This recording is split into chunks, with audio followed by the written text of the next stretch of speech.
Or you can call 855-551-7066. Tell them Bill sent you today. On this Wednesday, the enormous wealth being generated by establishment internet media companies has never been seen before on the planet. Hundreds of billions in profits are being generated. And now that wealth has crossed over into Bad Bunny land. But the bad guy was paid nothing by the National Football League for his halftime performance. Not a penny. He received about $1,000 a day for rehearsal expenses. But the bunny will soon hop on over to the bank because of Apple. And that is the story. CEO Tim Cook cooked up a deal with the NFL whereby close to $100 million Apple dollars flowed to the league for advertising, but most of all, to feature Bad Bunny at halftime. Why? Because Apple Music outlets want people all over the world to download Bunny's songs or whatever they are. Now, Cook understands the demand for whatever the Bunny is shouting about will explode on his Apple Music service after the halftime show. So that was a deal, and it was a quiet deal. I learned about it, and I'm telling you. So now they'll be rapping about Puerto Rico in Thailand. Cha-ching. Back in a moment. More Americans are switching to all-family pharmacy because getting medication should not depend on your insurance company telling you no. If you already know what works for you and want real medical freedom, you have to choose the right pharmacy. All Family Pharmacy handles everything, including the doctor's prescription, ships right to your door. So please go to allfamilypharmacy.com/bill, use code BILL10, save 10% on your next order. That is the Morning O'Reilly Update. More analysis later on. This hour, the Vic Porcelli Show, brought to you by Connor Roofing. You can count on Connor for all your roofing needs. Visit ConnorRoofing.com. That's CONNER Roofing.com. Vic Porcelli. Come on, you're Italian. You understand. Every day is a busy day all of a sudden. You talking to me?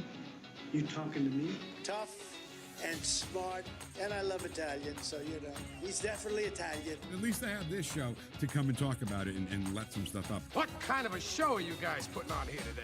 The Vic Porcelli Show. Good morning, freedom fighters. Hi, Kenny Williams. Hey, Vic Porcelli, how are you this morning? How are you, man? I'm good.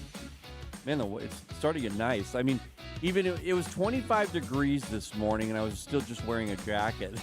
I just cannot wait for the weather to get warmer. Oh, I can't wait either, but I did not react the way you reacted. It was cold. I got my hoodie. I got my coat on that I wore all winter. Well, at least you're all cozy and warm. Sorry. What are you doing there? Stapling the stuff you asked me to staple 20 minutes ago. I was running a little bit behind this morning. I said, hey, can you staple these? Oh, yeah. I got you. I'll staple. I got it. And all I got is this staple. And this is the one I need, so that's good. So it's Wednesday. Lots of stuff going on. Ken, this Guthrie thing, I can't figure out the investigation. I can't figure out the reporting. I can't figure out why it's taking so long. We'll talk about that in a bit. I think that's what everybody's talking about, and everybody wants to know what we think about that. So we'll talk about that right off the bat. Yeah. Fake news at 9:25. I sent you that, right? I sent you fake news? Yeah. Jim Jones? Who's that? Oh, that's Mr. Speaker. That's our Mr. Speaker. Vic Vervet's Mark Carter. Chat box. Who's doing the Pledge of Allegiance, Kenny? Well, formerly with the RNC, he was the comms director for the RNC, Tommy Pigott, but he's working for President Trump now. Aha. I bet he's having a good time, too. Yeah. Go ahead, Tommy. I pledge allegiance to the flag of the United States of America and to the republic for which it stands, one nation, under God, indivisible, with liberty and justice for all. All right, Tommy Pigott. Perfect. Sorry, you hate that, don't you? What? You hate perfect when I say perfect. It's a pet peeve. Sorry. You know, if we're at a restaurant it's almost like lately every person who's serving us, oh, perfect. Well, perfect. What else do you want? Perfect. Perfect. Nope, it's not perfect. Perfect would be free. Right. So this is just a little touch underneath. Yes. Perfect. Just, I don't care. All right. So let's talk about Nancy Guthrie, because, Ken, when this story first broke, that guy with the white hair, the cop, the sheriff with the white hair, Nanos or whatever his name is, Yeah. he said so many wrong things and then told us he was putting everything he's got into this. And then he goes to a basketball game on Saturday night. Well, maybe you're not putting everything in. But what he said back then was there was no way to record and save the video from the Ring camera. And it's not a Ring camera, by the way. It's a Nest. That's what I have, yeah. And so let me ask you then, if you have it and you go back and you look at videos from people coming to the door, walking by or whatever, does it date stamp it and time stamp it? Yeah, it does. And here's the thing that I can't understand. I don't have a subscription. Okay. Or, well, no. Let me say I have one now, but for a long time with the Nest camera, I didn't have a subscription with it. Right. And what happens is they say, okay, well, we won't store your video, but we'll keep like 24 hours of it. So I always had, even without the subscription, I had, you could get a full day's worth of whatever happened on that camera. I don't know if they uploaded it. I don't know where it went or how I got it, but I could see that if I opened my app on my phone, I could scroll back maybe 24 hours. Uh-huh. And I'm thinking, well, okay, if this happened like that within that time span, they should have been able to get that regardless of whether they had a subscription or not. Correct. It's just whether you pay for it or not. Here it is. If you pay for it, then here it is. And clearly they weren't paying for it. But somehow, magically, Kash Patel and the FBI, Kash Patel and the FBI found it. They found the video of this kid coming up to Nancy Guthrie's house. Did you see the video? It's just, I was talking to my wife about it, and she was a little confused about the whole thing, too. I think a lot of people are, to be honest with you. And I said, what's weird about it? The person that's in that video, Vic, looks like the pants. Whenever you go out to, say, go sled riding, you really want to, like, beef up your clothing. You put on layers. That's the big thing. They say use layers. Right. It looks to me like this person purposely put on, like, 3 or 4 pairs of things. Just the shape of the body, it doesn't look normal to me. The layers in Tucson, Arizona. Yes. Where I'm sure it wasn't cold. Correct. Okay, just want to make sure. And that's why, and that's another thing I brought up to her. I'm like, well, yeah, that's weird though that it looks that way. And the neck looks really thick, like they were trying to overemphasize size for whatever reason. The backpack that he had was really heavy, I'm going to say, because when he used the genius move, I'm being facetious, of picking up a flower and trying to hide the camera with the flower after he already walked right up to it. And what was that all about? Okay. Wait, what? Don't get ahead of me. What was what all about? Okay, the flower. Okay. The person comes up to the camera. You see them clearly. I mean, their eyes anyway. Right. And then they go out. They had to go through a whole motion of getting a flower, plant, whatever it was. Right. And then tried to put it on it. I don't know. So the reason why I say the backpack was heavy is because when he walks back there's one step down to the sidewalk, he almost tipped over a little bit. Really? Like he went down and then he was like, ooh, and he came back, which makes me think that he might have had all kinds of, I don't know what kind of hammers and, things you can kill somebody with for sure. And then he picks up the flower and puts the flower in front of the window. In front of the camera.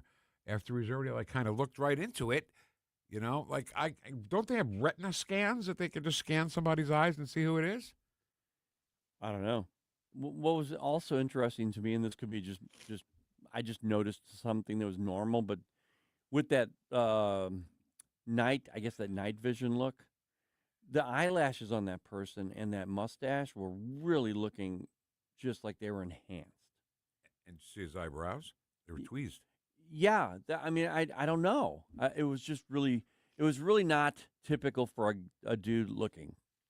All right, so here's the conversation in the Porcelli house. My wife picked out the tweezed eyebrows immediately. She goes, look at his eyebrows. They look like they've been tweezed. Like he went to the beauty parlor and got his eyebrows tweezed. And we were saying he because, everybody's saying that it's a guy. And she's right. There were tweezed eyebrows. And then you could see in the mouth hole part of that ski mask was down far enough where you could see he did have like facial hair under his lip, right? Like a beard or something, or a goatee or something like that. And what is the key? I don't know if this guy's smart enough or has the resource to even do it. Have you seen these masks that you can put on that look like flesh when you put them on? They look like other people. And they can make you look like anybody. Yeah. Anything, anybody, I don't know if this guy had that and had a man mask, but those eyes were I don't know. It's bizarre. It's not whatever it is. It could be a guy, it could be just some guy. Okay, that's fine. We're just speculating here, but based on what we've seen, right? And as far as I'm concerned, what I looked at when that person looked in that camera, it didn't look like a typical person. Right. Like if you or I walked up, you'd say, yeah, it's an older guy, whatever. But this person, it just, things did not match up as they were staring into that camera. Yeah. Nothing added up, Ken. Everything you're saying is 100% true, just looking at the situation. So when I saw that there was video, the first thing I said out loud, wait, there is video now that we can go back and look at? Right. Because they said there wasn't. That guy Nano said there was no way, nope, Oh, you got it? Oh, okay. Okay. That's what it was like. No, but you always pick these things up, and it's true, Vic. If he was leading the investigation. He's the sheriff. Okay, so with that in mind, maybe hold that back. Well, we're not sure. Right. There's video. There could be because they have a camera. There was a camera, so we don't know for sure. And we know that it was off. We don't have any currently, but we don't know for sure. Just something like that. I don't know. No, you're right. You're absolutely right. And now it's like, oops, here it is. Yeah, we have all this video of this guy looking right into the camera. I'm surprised he didn't say, hi, Mom. Name tag, address on his shirt. No, that's not happening. That didn't happen. So anyway, I guess my point is, this has, what somebody said? I saw so many guys last night, by the way, all experts, FBI, former FBI guys. Oh, yeah. And one of them said this was not an abduction. I've said that for the last couple of days, that an FBI guy has said that. And also, they were talking about how the investigation hasn't included all the information that, and I know I'm being a hypocrite here because we don't have to know everything. We just want them to find it, finish it, But one of them said, there hasn't been a kidnapping ransom thing like this in 50 years. Does that sound right to you? I don't know. I don't either. I'm not sure. 50 years is 1976. Are they talking about like high-profile people? That's exactly the thought that went through my head. Is it somebody high? Because let me tell you something. If this was just some guy whose mother was kidnapped, you're not going to hear about it on the news every day because it's not Savannah Guthrie's mother. Right. It's just some person that nobody knows and in some cases don't care about, And how about the people who don't publicize the actual activity? I mean, say, for example, someone's family, they were holding a high-profile person for ransom, but they just didn't tell anybody. They didn't want to call the police because they were afraid that would impact the life of the person that was kidnapped, Right. And that's another thing is we still have no proof that she's alive. And I know I keep saying this, and it's old-fashioned, and you can AI doctor anything you want, but in the old days, to prove that someone was alive, they would put the newspaper in their hands and take a picture of them with the front page of the newspaper and today's date. That was the way to prove life. And there are different ways you can do that. That is actually a very good way today because you can doctor things all you want, but if you have an actual newspaper from that day, that'd be a little harder to doctor. I mean, you could still do it. That's true. You can't make up the headlines, right? Right, but if you do it like, okay, this one actually just happened, here you go, We just got the paper, put it in front of her. Yeah, you're right, Vic. That's concerning. If I was a family member, I'd be very concerned with that they haven't got any updated photos. As easy as photos can be gotten, to be given, I mean. Yeah. They don't have anything on the proof of life thing. Another thing that really bugs me is that TMZ is involved in this. Yeah. And Harvey Levin. I know. Who I don't like to begin with. None of them, yeah. And they're almost like little elitists. The TMZ. Yes, worse than that, though. They're worse than that. They are. Like they cheered when Charlie Kirk got shot. Yeah. So that's bad. So anyway, the ransom was to be paid in crypto, right? Bitcoin. Is Bitcoin crypto? Am I saying that right? Yeah. Okay. So there was activity. There was activity in the Bitcoin wallet, right? What was I think it was $6 million was the ransom, right? I don't know. I think it was $6 million to be paid through crypto. And then there's activity in the crypto wallet, $300. Okay. $300. Huh. What happened to $6 million? And why do they go to TMZ?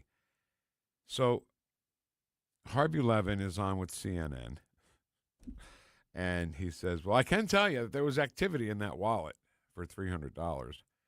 And then the lady asked another question. He goes, no, that I can't tell you. Why can't he tell? You know what? To me, if you know something that's involved in this investigation and you're not telling police, forget us now at this point. Right. And you wonder if he is telling. If he's not telling police about something that he knows, isn't that aiding and abetting? Well, my only thing is I think he probably told the police, and the police said, don't reveal that. You know what I mean? Yeah. Yeah. He could have said, I don't know. You know what I mean? Yeah. Like he made himself look a little bit more important. Sure. Well, that's natural with him. Right. That's a little, if you ever watch TMZ, it's a little snark fest. It is a snark They're all fest. little snarkies. They got the edgy one-liner. Oh, they're all cute. Not really, though. But I can't even watch that show. It gets on my nerves so bad. And then after the Charlie Kirk thing, I had no respect and nothing to say to them about anything. No. So I don't know. We'll find out. We don't have no proof of life. This kid now I think has been released that was looking through the camera. Oh, was that the actual person that was released? I think it was. It was the pizza delivery guy. Or an Uber or something. There was a pizza delivery. Oh, okay. Why would a pizza be delivered to a house that should be empty? Yeah. Nothing in this has made sense from the beginning. No. Nothing. So, I don't know. We'll figure it out. We'll keep our eye on it. We'll watch it. We'll groove with some cool bumper music, Kenny Williams. So at some point today, Ken. Yeah. Let me see when's a good time. Maybe 10:25. Yesterday, the head of ICE Director Lyons, testified in front of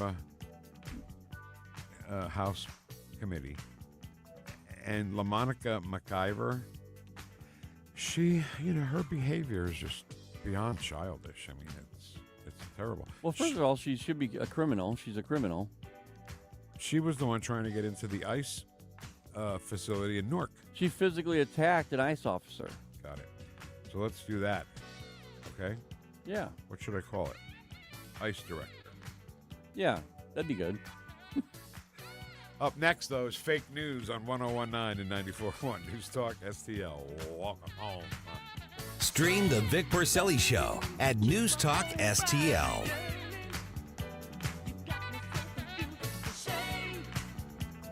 The Vic Porcelli Show. When people are vaccinated, they can feel safe that they are not going to get infected. But they're really criticizing science because I represent science. Made in St. Louis for St. Louis. It's News Talk STL. Live and local. Well, here's what's on my mind. I think I got the solution to immigration. News Talk STL. News, analysis, opinion. When water troubles strike, call the family you can trust. Tim Jones here for Ambassador Plumbing, serving our community since 2018 with 25 years of master plumbing expertise from Tim Morris and his hand-picked team. Whether it's a simple faucet repair or a complete bathroom remodel, if water runs to it or through it, they do it. From residential service calls to commercial to new construction, the folks at Ambassador are your neighbors treating you like family. Ambassador Plumbing, where faith meets craftsmanship. 636-383-6932 or ambassadorplumbing.com. That's ambassadorplumbing.com.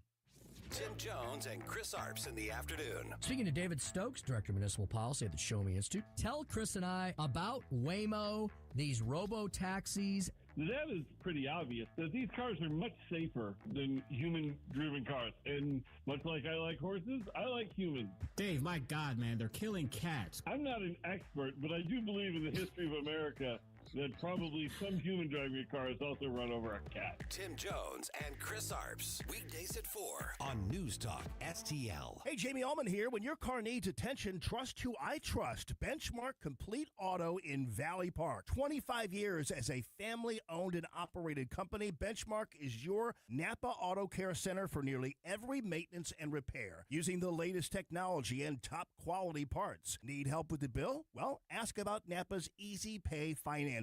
Mention Jamie Allman and News Talk STL and get 10% off. BenchmarkAutoRepair.com, BenchmarkAutoRepair.com.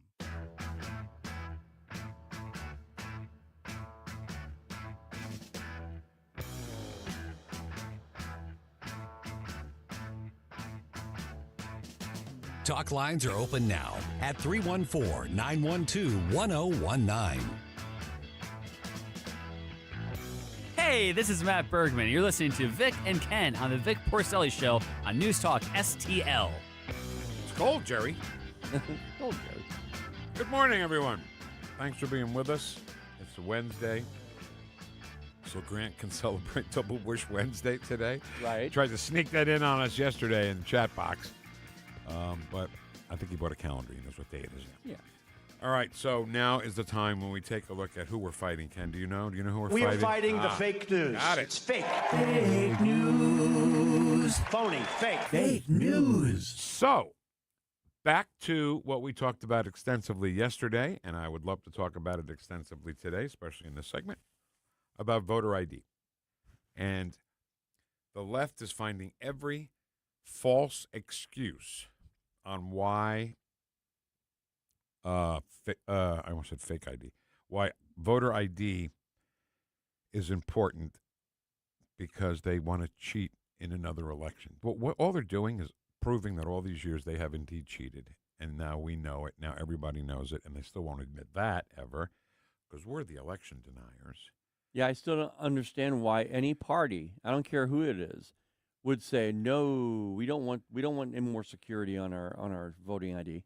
When you're a coach of a team, you plan out the strategy for the next game, right? And then you write it up, and then you give it to all the players. That's what the Democrats do. So for 2020, the first thing I think they did was, okay, this is the line. It's going to be the most secure election ever in history. In history, as they say, yeah. Right. Mm-hmm. Then, if anybody says anything about this election and it's not secure, we'll call them election deniers. Yes. Like they have this whole plan. No, true. I totally agree with that. Of what they're going to say about us. And it's so coming out in the open now. And now it's coming so far out in the open that they're being very, very defensive, which is good. Offensive, us, let them be on the defense. Yes. That Georgia was fine. Okay. Georgia was not fine. Okay. I have no scientific proof to back anything up, what I'm about to say, but there's no way, I said this yesterday, I'll say it again, there is no way that two Democrat senators elected in the same year in Georgia. Yeehaw. Georgia Bulldogs. Yeah. Right around in my Ford F-150 with the gun rack and wave my American flag. There's no way. Well, from that angle, I'm telling you, there are more common sense people down there in the South. They're more common sense about everything. So how did two Democrats get elected in the same election? Right. And now it's like Fannie Willis tried to put Trump on trial. She ended up on trial herself with the boyfriend. And it's turning out that we're right. And we have to make sure they know that we're right. And everybody was able to vote. How if you're saying that people can't vote because of voter ID, wouldn't the better plan and the better use of resources and money is to go door to door and say, you got your ID? Because you're going to need that Tuesday. Yeah. Wouldn't that be it? You don't? Okay, let's go down to DMV and we'll get you a license. Right. When CBS was at Olive and Tucker, there was a parking lot right across the street from our parking garage. And every election day, that parking lot was packed with taxi cabs who would take people to polling places so that they could vote.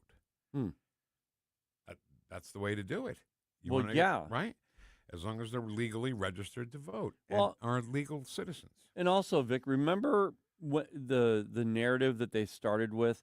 People can't vote. They can't get to the polls. It was one deflection after another. They were never hitting the real point.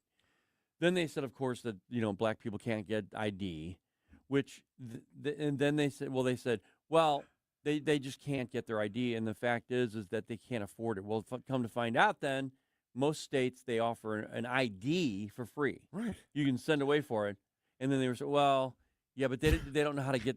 It's too complicated. I mean, they were racists from the beginning on this whole thing. We're giving the people more credit than they're giving. So, Julie Johnson, didn't we work with somebody named Julie Johnson? Yeah, would that be her? No. This Julie Johnson is the U.S. representative of Texas's 32nd congressional district, and she says that this SAVE Act is just not good, and people won't be able to vote.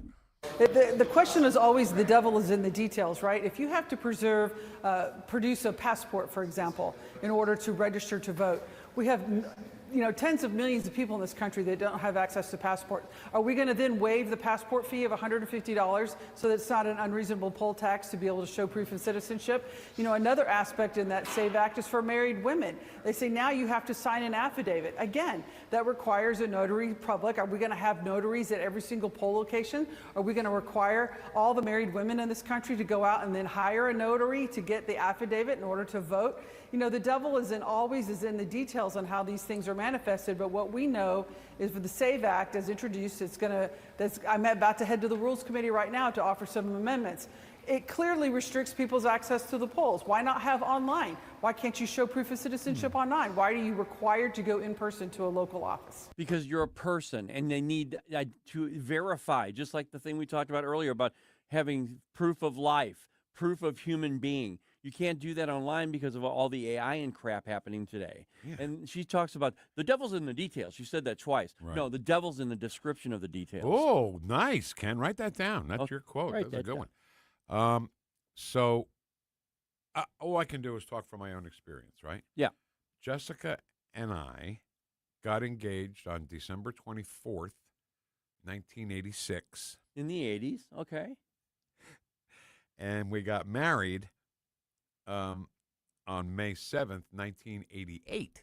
Which is 2 years Almost. Later. Yeah, almost 2 years. And then we had everything in order. We had all that time to get everything in order so that her ID would have her new name. From what I remember, 30 years ago, 29 years ago, my wife and I, when we got married, she was very concerned about getting that name transferred to where she could just keep smoothly moving along. And why? Because she wanted her name to be identifiable as her. And so she could what? So she could do whatever. It was everything, whether we would travel or vote, get cigarettes, whatever you want to call it, Vic. And then, of course, it's voting. Right. So, do you want to hear it again? You want to go through it again? Yes, I do. Do we have time? Oh, we have plenty of time. Okay, good. The question is always the devil is in the details, right? If you have to produce a passport, for example, in order to register to vote, we have tens of millions of people in this country that don't have access to passports. Stop. All you need is your birth certificate. Yeah, that's it. You don't need a passport. No, you don't. Because if somebody, what, maybe I'm missing something throughout the years. What do you use a passport for? Well, to go overseas. Right. Yeah. So if somebody doesn't have the money to travel overseas, are they going to have a passport? Well, I'll give you proof of something right now. I've never had a passport There you in go. my life. There you go. And I've voted every time. Of course. So there's lie number one. Go ahead. Are we going to then waive the passport fee of $150 so that it's not an unreasonable poll tax to be able to show proof of citizenship? You know, another aspect in that SAVE Act is for married women. They say now you have to sign an affidavit. Again, that requires a notary public. Are we going to have notaries at every single poll location? Are we going to require? Wait, stop! You have to have all this ready before you get to the poll location. Yeah, why would you have to have an affidavit to vote? You don't. No. Your ID says who you are. That's it. I'd like to find out. I'm asked ChatGPT a question today about how many women estimate how many women will be getting married during the time of voting. It's just a simple question because she's talking about the tens of millions of people who will not be the tens of millions of women who will need an affidavit to vote. And a subtext for that question, Ken, if you could ask it also. How many women were not allowed to vote because they got married? Yeah, I don't know. This may be another event, another boxing event, another main event between Ken and ChatGPT, but we'll see. So, is that it? I think that's it, right? No. Oh God, go ahead. Public, are we going to have notaries at every single poll location? Are we going to require all the married women in this country to go out and then hire a notary to get the? Yeah, we'll hire a notary. Like she's saying, we're going to put on a retainer, a notary. That's what she's making it sound like. Like your own personal notary that you walk Okay, you stay right here while I vote because we're going to need you. And then again, I'm going to need you again in another 10 years. So be sure you stay right by my side. Get ready. You know what? Sometimes there are so many people who are notaries. It could be somebody you work with. Somebody in this building could be a notary. Yeah. You think they're going to charge you to notarize your document? If you're family, they don't. I have family members who Right. do. Right. So, and I'm sorry, this is fake news because this was on an interview on CNN. That's why Correct. Is there anything else? Affidavit in order to vote. You know, the devil always is in the details on how these things are manifested, but what we know is for the SAVE Act as introduced, I'm about to head to the Rules Committee right now to offer some amendments. It clearly restricts people's access to the polls. Why not have online? Why can't you show proof of citizenship online? Why are you required to go in person to a local office? Nothing shady there, huh? No, I mean, it's so easy to. I could literally, and I'm saying it because I never use that word, literally go online and be Vic Porcelli and say, in your voice, and say, yeah, this is me. It's proof right here. Look at me. So take a picture. That was her worst example. Probably, I would say. Online. What about online? Oh, yeah, okay. When people started playing online poker, they were convinced that was fixed because it was online. You can't see who you're playing, And they actually made a movie called Runner Runner that does just that. The guy's playing poker, and somebody was looking at his cards, could see his cards, Yeah. So online is the least thing from the most secure way to prove. It's the least. And by the way, you can go online and just do it that way really quick in 2 minutes. Of course you can. So anyway, that's what we're fighting. We are fighting the fake news. It's fake. Fake news. Phony. Fake. Fake news. I just noted A.G. Bondi testifying before a House Judiciary Committee. Ken, should we get in on that? Maybe drop in there a little bit. Maybe we should drop in and say hi. Can we do that next? Yeah, we could. I'm looking. I think we're supposed to have somebody from Yeah. CFAC on. So we can't? No. Okay. All right, Pam. We'll have to trust you. Melanie Collette's next. Oh, love Melanie Collette. On 101.9 and 94.1 News Talk STL. Welcome home.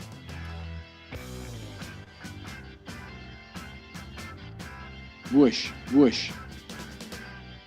Stream the Vic Porcelli Show at NewstalkSTL. The Vic Porcelli Show. The only reason the border is not secure is Donald Trump. We have rescinded so many Trump immigration policies, it would take so much time to list them. Made in St. Louis for St. Louis. It's News Talk STL.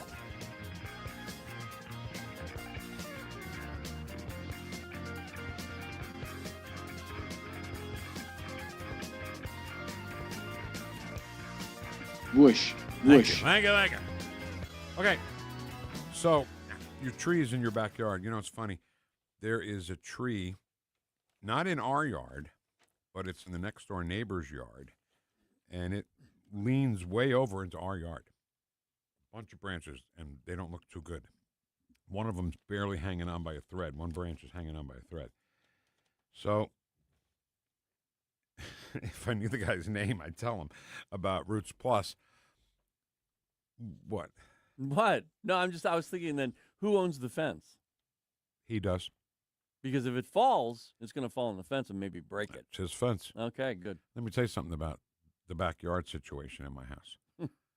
We moved in. There were no fences anywhere. Not next door, not behind us, nowhere.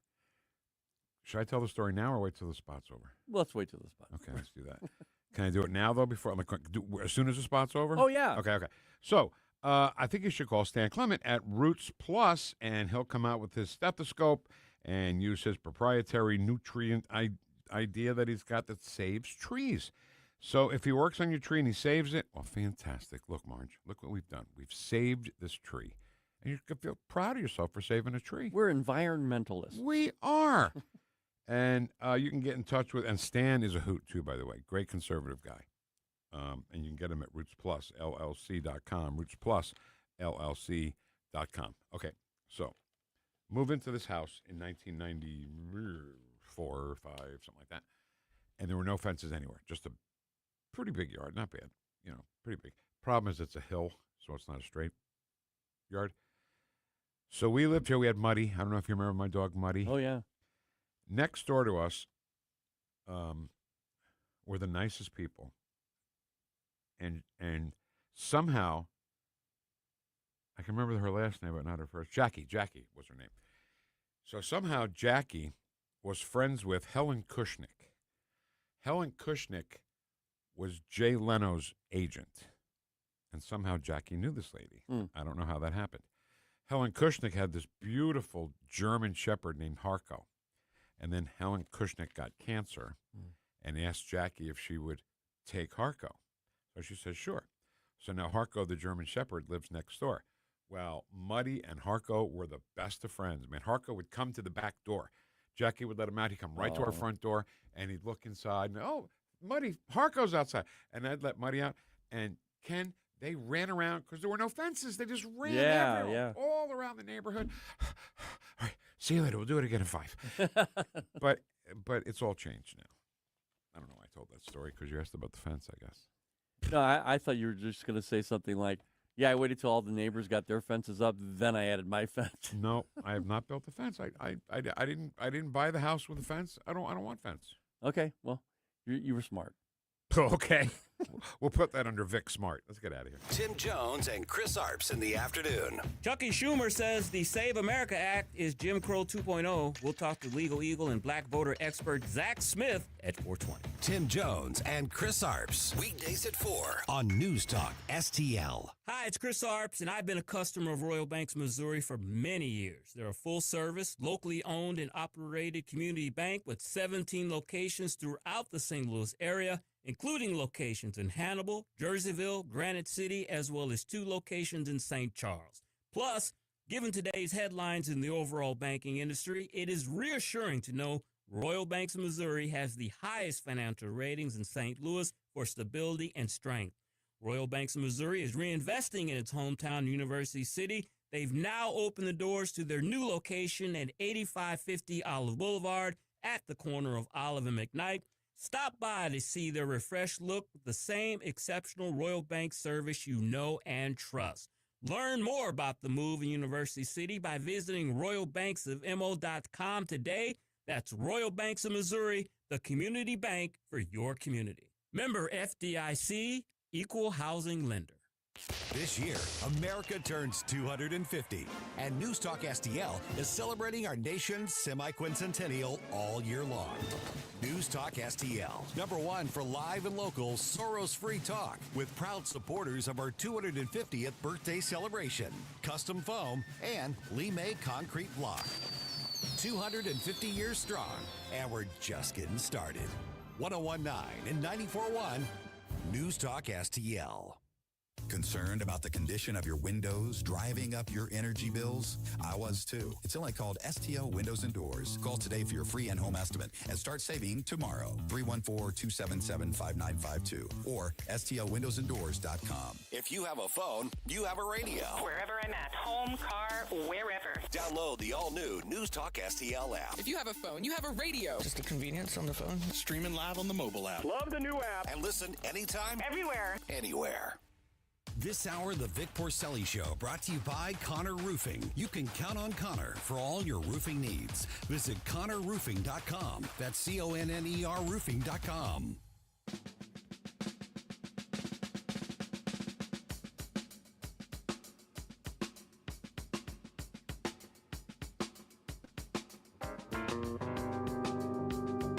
Talk lines are open now at 314-912-1019.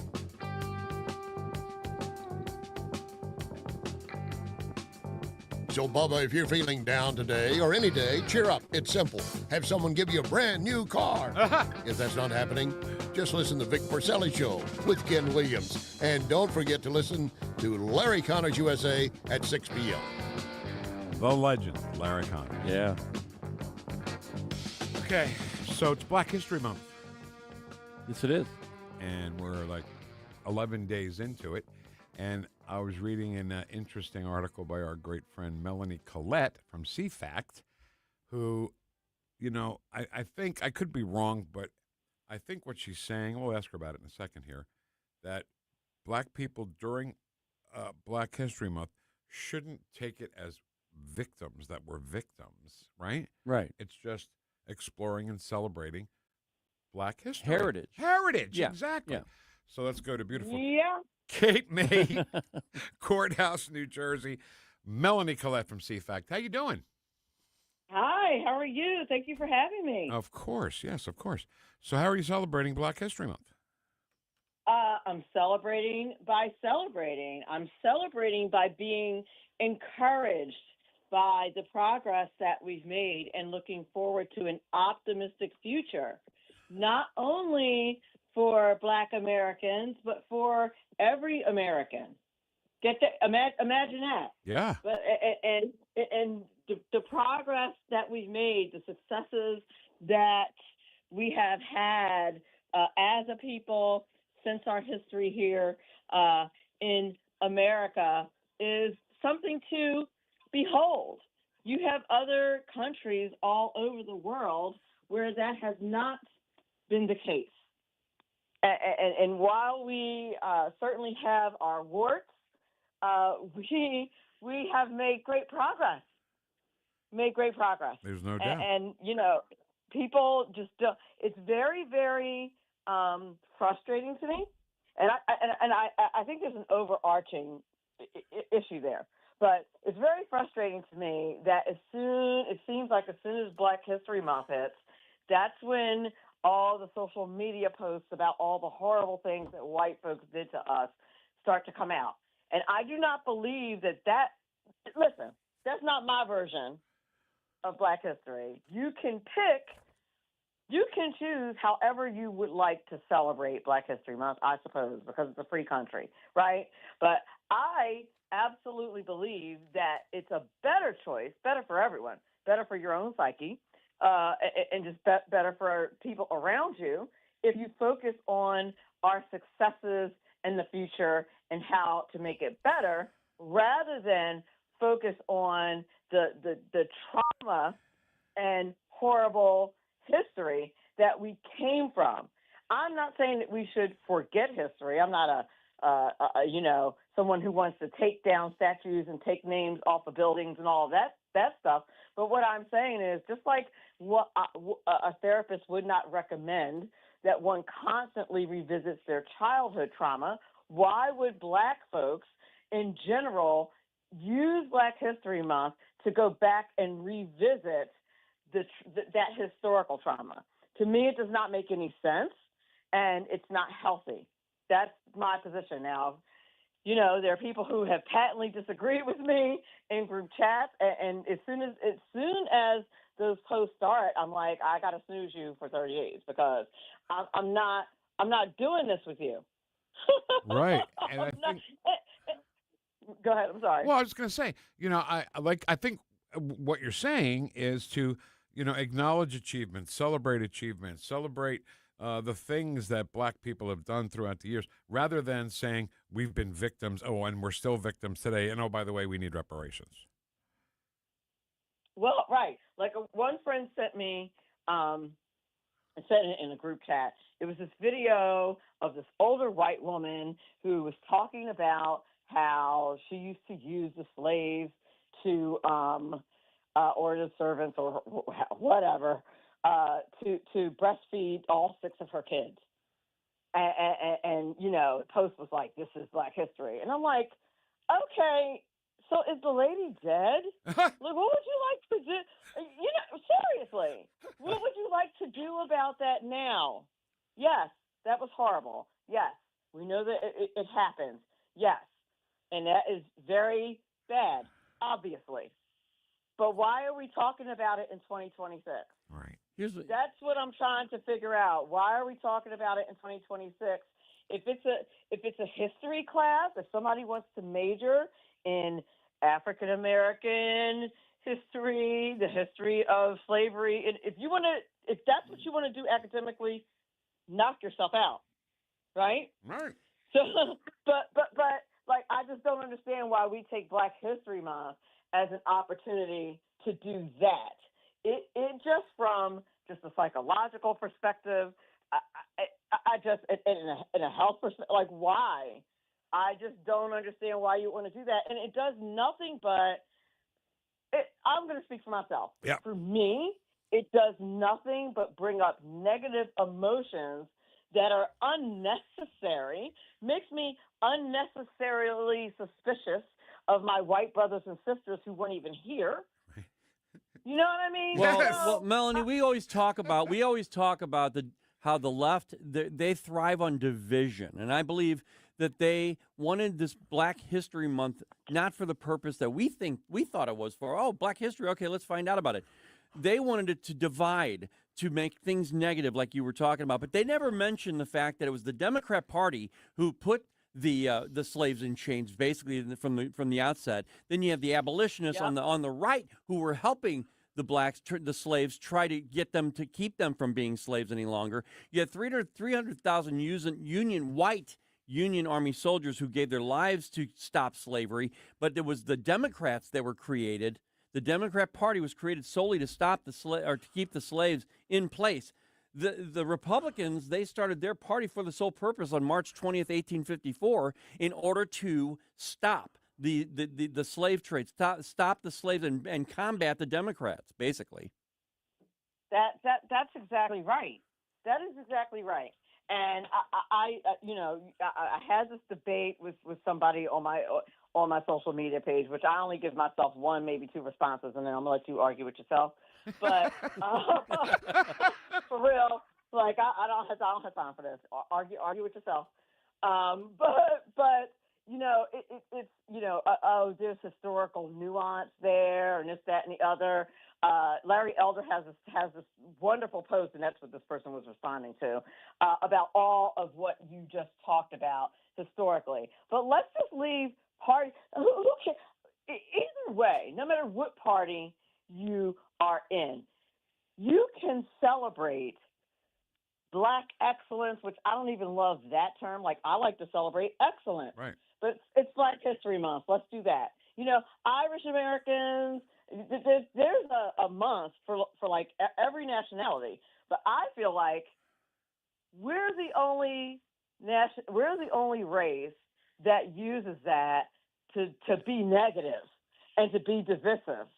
Like, even as unfortunate as that video was that came out the other day with the Obamas as apes.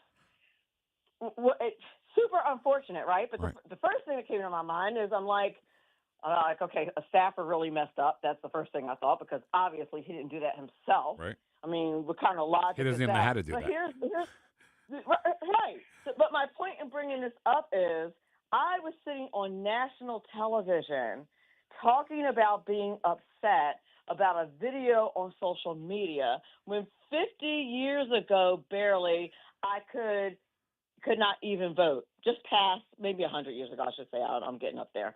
But seriously, I couldn't even vote. So, I'm here on the radio talking to you. I'm on national TV.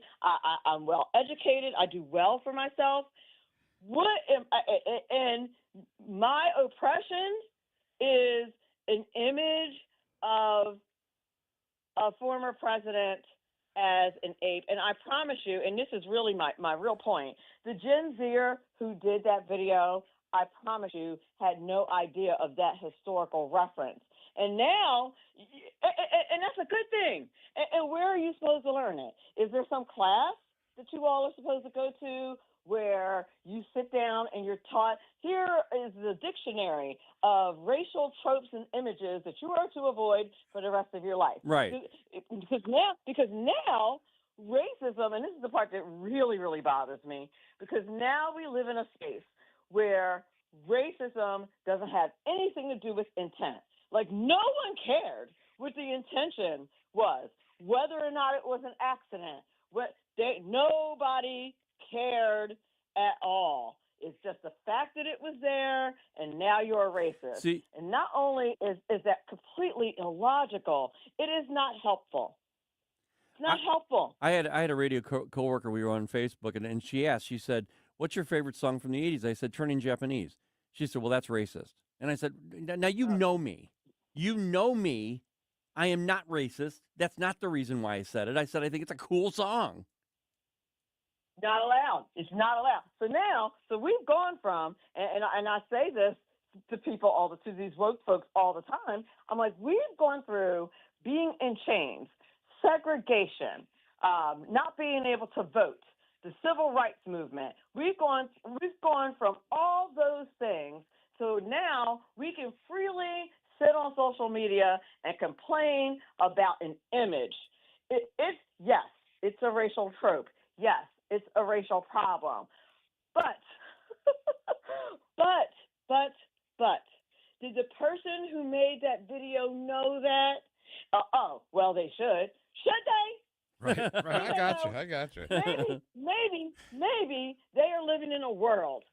By the way, they're living in a world where they view people by the content of their character, that they do not view everything from a racial lens, and maybe that's why they didn't recognize it. Yeah. But people, you just so triggered, so emotional, cannot even look at this logically for 1 second. Yeah, there's another former president in that video that's a monkey, and that is Joe Biden is a monkey in the video too. Yeah.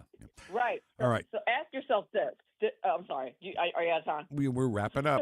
Wrap it up quick. Go ahead. No, I was going to say, think about the fact that the left has mind messed with black people so much that you're not offended when you see a white president depicted as an ape. When you see a black president depicted as an ape, you automatically take that as derogatory because you suck that in and take that in, which is exactly what it is designed to do. Brilliant. Very well.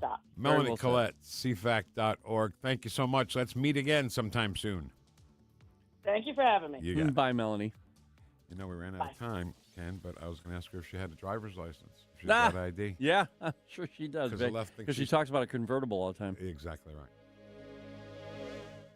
They served our country with honor. Now it's our turn to serve them. Join the freedom13.org for an unforgettable gala honoring America's heroes, February 27th at the Foundry Arts Center in St. Charles. A special evening supporting Freedom 13's bold mission. 50 camps in 50 states on more than 50,000 acres, building 650 homes for veterans, police, and their families. Tickets and sponsorship opportunities are available now. Visit thefreedom13.org. That's thefreedom13.org. Hey everybody, Senator Eric Schmidt here, inviting you to the statewide Lincoln Day celebration, February 20th through the 22nd. It's going to be a great weekend with fellow patriots. We'll talk about how we're going to continue to save this country, deliver on President Trump's agenda, and also celebrate America 250. So join us there. It'll be a lot of fun. Learn more about the 2026 Lincoln Days and get tickets at Missouri.gop. That's Missouri.gop. Paid for by the Missouri Republican Party. Jennifer Finch, Treasurer. Hey, listen to this. All it needed was a new starter. Got a great deal on eBay. Did it myself. Yeah, that's cool. But how about the soft purr of an upgraded exhaust when it fits just right? For me, it's the little things, like these new windshield wipers from eBay I installed. From small fixes to big upgrades, eBay has all the parts you need at prices you'll love, guaranteed to fit every time. eBay, things people love. Eligible items only. Exclusions apply.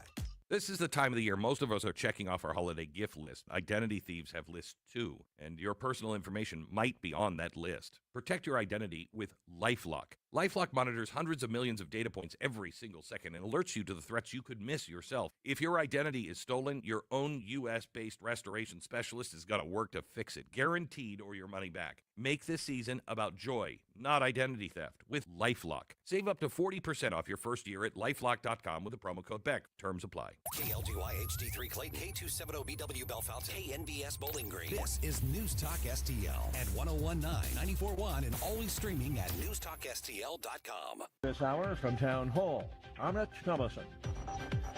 That closure of the El Paso International Airport, announced earlier this morning, turned out to be short-lived. The FAA had announced it was shutting down airspace in the El Paso, Texas area through February 20th for security reasons, meaning all flights to and from El Paso International Airport would be grounded during that period. Now the Federal Aviation Administration says it has lifted the temporary closure, saying there was no threat to commercial aviation and that all flights would resume.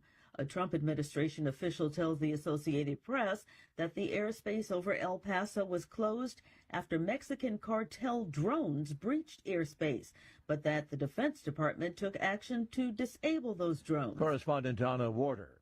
He was detained, he was questioned, and then he was released. Investigators working the Nancy Guthrie disappearance detained the individual during an overnight traffic stop. They later searched a home in Rio Rico, Arizona. It's about an hour's drive south of Tucson near the Mexican border. The man questioned denies any knowledge of the Guthrie case. It's been a deadly mass shooting in rural western Canada. The Royal Canadian Mounted Police say 8 people, including the suspect, are dead after a shooting at a small school in British Columbia. And they say 2 more people were found dead at a home believed to be connected to the incident. In addition, another 25 people were injured, including 2 airlifted to hospital with life-threatening injuries. Correspondent Ben Thomas reporting. Wall Street has turned lower following release of the January jobs report. Surprisingly robust 130,000 jobs created last month, and on Wall Street, stocks are in the red. The Dow down 240 points, while the Nasdaq trading 62 points lower. More on these stories at townhall.com. This President's Day, Pure Talk is honoring Jackson and Lincoln by offering unlimited talk, text, and plenty of data for just $25 a month.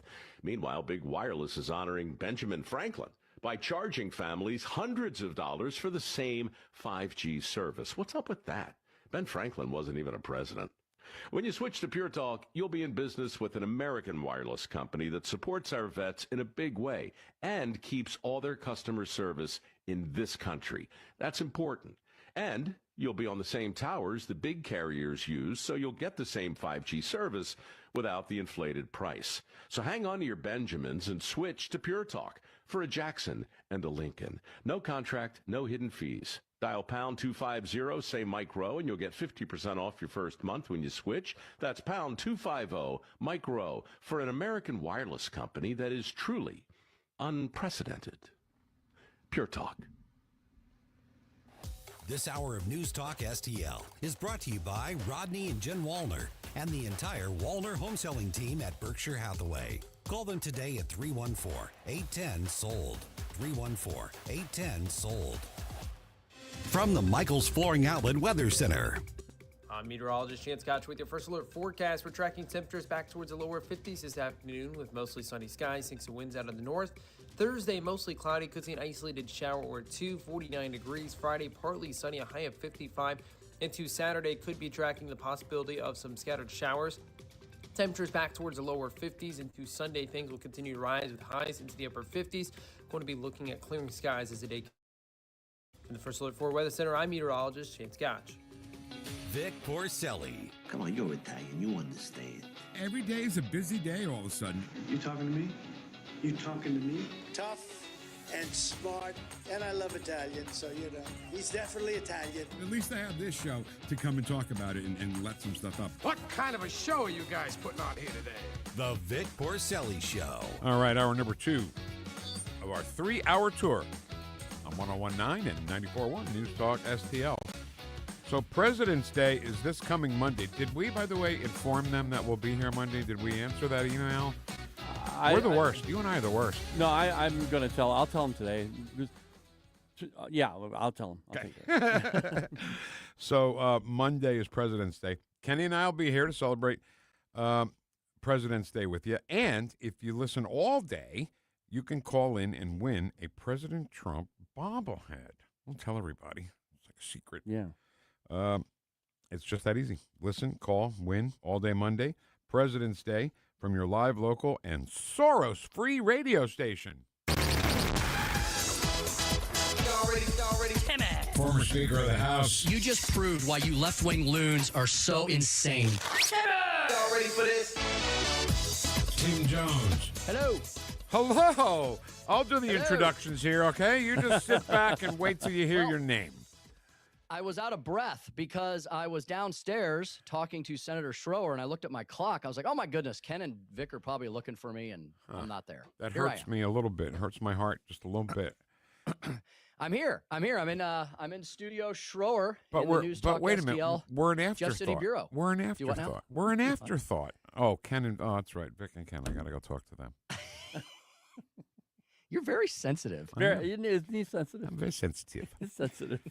So, all right, yesterday we had, I'm sorry, this is Tim Jones, former Speaker of the House. Good morning. Handsome afternoon drive host with Chris Arps. Not that Chris is not as handsome. Oh, my God. Thank you, Senator Hudson. We really appreciate you allowing survivors the opportunity What is to share that? their stories What is today. that, Tim? I've been working on... What was that? I don't know. Came from your end. I didn't do anything. We didn't do it either. Anyway, it's gone. We're being monitored, apparently. So, yesterday, we had a former senator and a candidate for St. Charles executive, Bill Eigel, in with us. And Yes. we were talking about, the budget, state budget, and everything. And I'm so sick to death, Tim, of hearing the phrase, well, we got to cut spending. We got to stop spending. It's such a phrase now that doesn't even mean anything anymore because nobody's doing anything about it and nobody's actually stopping the spending. So can you tell us what stopping the spending means and how to do that? Well, there's plenty of people who are trying to reduce the size and scope of government by limiting, cutting, reducing the taxpayer money that flows through the government and let the people keep it in their own pockets. The problem is, fellas, Bill Eigel, founding member of the Missouri Freedom Caucus, alumni legacy member of the Missouri Freedom Caucus, once Freedom Caucus, always Freedom Caucus, just like a Marine. Freedom right? Caucus Hall of Fame, yeah. That's right. There's not enough people who want to do that. Missouri Freedom Caucus member Darren Chappell, who is the chair of one of the budget subcommittees in the House, powerful position, has like $9 billion of taxpayer money cross his desk, as he says, every year, because he oversees and is responsible for the initial review of two of the biggest budgetary items in the Missouri state budget. That has to do with the Health and Human Services spending, right? The welfare spending, Medicaid. I think it's House Bills 9 and 10. So the budget is divided into various bills, right? Like even the budget is done through a bill process. I think you guys have learned that because of all the talk about continuing resolutions versus budget bills on the federal level. Well, we don't do continuing resolutions on the state level. We're not allowed to. We actually, that's the one that is the technically and in reality, the Missouri legislature could gavel in January, pass a budget, gavel out and go home. And you know what? That might be better for all of us, to not be considering the other 1,500 bills that go through the process, most of which are making government. Fellas, the one thing that a legislator should be able to answer is whether or not any particular bill they're reviewing or voting on. Here's what they should ask themselves every single time. Does this bill expand or reduce the size and scope of government, thereby reducing or expanding the rights and freedoms of the people, right? And when you have a legislator knock on your door or an elected official or an incumbent or a candidate, which you're going to have a lot of that this year, right? Even though there's not a ton of high-profile elections in Missouri, there's plenty of elections. We're going to have state reps running for re-election, all of them. We're going to have half the state Senate. We're going to have the state auditor running for re-election. School boards? School boards, city councils, county executives. So there's plenty of elections. And when they knock on your door, which I hope many of them do, and I hope you all greet them at the door and say, what are you here for? And what are you going to do? You know, like what do you believe? What's the number one reason you're running for office? If they don't say within the first 30 seconds of their answer to protect and defend the rights and liberties of the people, slam the door and tell them to have a great day, you know, because do it politely. But that's what they're supposed to be doing. And so, fellas, Darren Chappell, as I just told you, has $9 billion cross his desk every year as subcommittee chairman of the budget. And he said that he is going to slash over $2.5 billion out of just his responsibilities for the budget bills that he reviews. And he's going to challenge all of his other subcommittee chairs to do the same thing. If we did that, guys, we could eliminate the income tax. We could reform property taxes so they don't continue to escalate every year. And we could eliminate the insidious personal property tax by doing nothing more than reducing the size and scope of Missouri's budget. And we could provide and so all the liberals out there like shrieking right now, lighting their hair on fire. Oh my God, the end of government as we know it. No, we're going to have a better government, a more efficient government. It is going to provide all the essential services that we're currently providing. My good friend Rick Stream, who served with me in the Missouri House, he was my budget chairman when I was speaker, and now he's the Republican elections director for the county of St. Louis. He's a numbers guy, inside out, backwards and forwards. He would say to me, Tim, we'll never do this because there's not enough political courage in this building, but you could remove 15 to 20% of the budget today and nobody would know the difference tomorrow. That's how much waste, fraud, bureaucracy, and abuse is in the state budget. And the federal budget is the same exact correlation. Tim, I get all that, but I'd like to know specifically, like you said, he will slash $1 billion off his own budget. $2.5 billion. Okay, how? Doing what exactly? By zeroing them out, by not giving them increases. Here's the other thing. Here's the math that goes on here. Here's the math that happens in Jefferson City and in Washington, D.C. So let's say a department of paper clips and staplers, let's say their budget was $1 billion last year, okay? And whether or not they spent all that money, and some of them don't, and Representative Darren Chappell, member of the Freedom Caucus, he's discovered this problem as well with the Department of Education. Some of these departments don't spend all the money, and then they push it into a slush fund, and they don't tell the legislators that that's what they've done with it. But let's say the agency of staplers and paper clips, their budget last year, the fiscal year last year, was $1 billion. Whether or not they spent that money, you know what they do this year? They come in this year and they say, we want $1.1 billion. We want you to add $100 million to our budget. And if the legislature doesn't do that, then there's certain advocates out there that advocate for, lobby for, support the Department of Paper Clips and Staplers. And they say, oh my God, they're cutting our budget. See, guys, if you don't give automatic increases to all these government agencies, they wail and grind their teeth and grieve in the streets that their budgets are being cut. So what Darren Chappell's going to do is, number one, he's going to ask all these agencies, number one, did you spend all the money we gave you last year? If you didn't, then guess what? We're not starting at zero with you. We're starting at whatever you've got left in the bank. So we're not giving you that increase. Number two, you're going to have to prove, it's called basically, there's a word for the budget. I'm not a budget guy. I just learned enough to be dangerous over the years. You have to prove that you need that increase. And so he's not going to just give automatic increases. And then for programs that have been around that haven't shown an ROI, a return on investment, He's going to zero those programs out. Yeah. And fellas, there are the line items in the budget. There's thousands of them. And if you meticulously go through them one by one, as many of the best budget people do, you can find millions, if not billions, that you can cut out of the budget. So I believe, and Vic, I don't have to believe it. It's been done. Over the last 3 years, the House, which picks up the governor proposes a budget in the state of the state, right? The governor proposes a budget every year in the state of the state, and Governor Kehoe did that this year. That's the governor's budget. That doesn't mean that's what the House and the Senate have to do, but it's a guide. And then the House says, okay, we're actually now going to take the governor's proposed budget and we're going to make the 19 budget bills that make up that budget. And in some cases, we may accept the governor's recommendation. In other cases, we may reject it. In third cases, we may amend it. We may reduce it. In some areas, maybe we'll increase it. But overall, the last 3 years, the last 3 budget cycles, the House has taken the governor's budget and cut billions out of that budget and sent it to the Senate.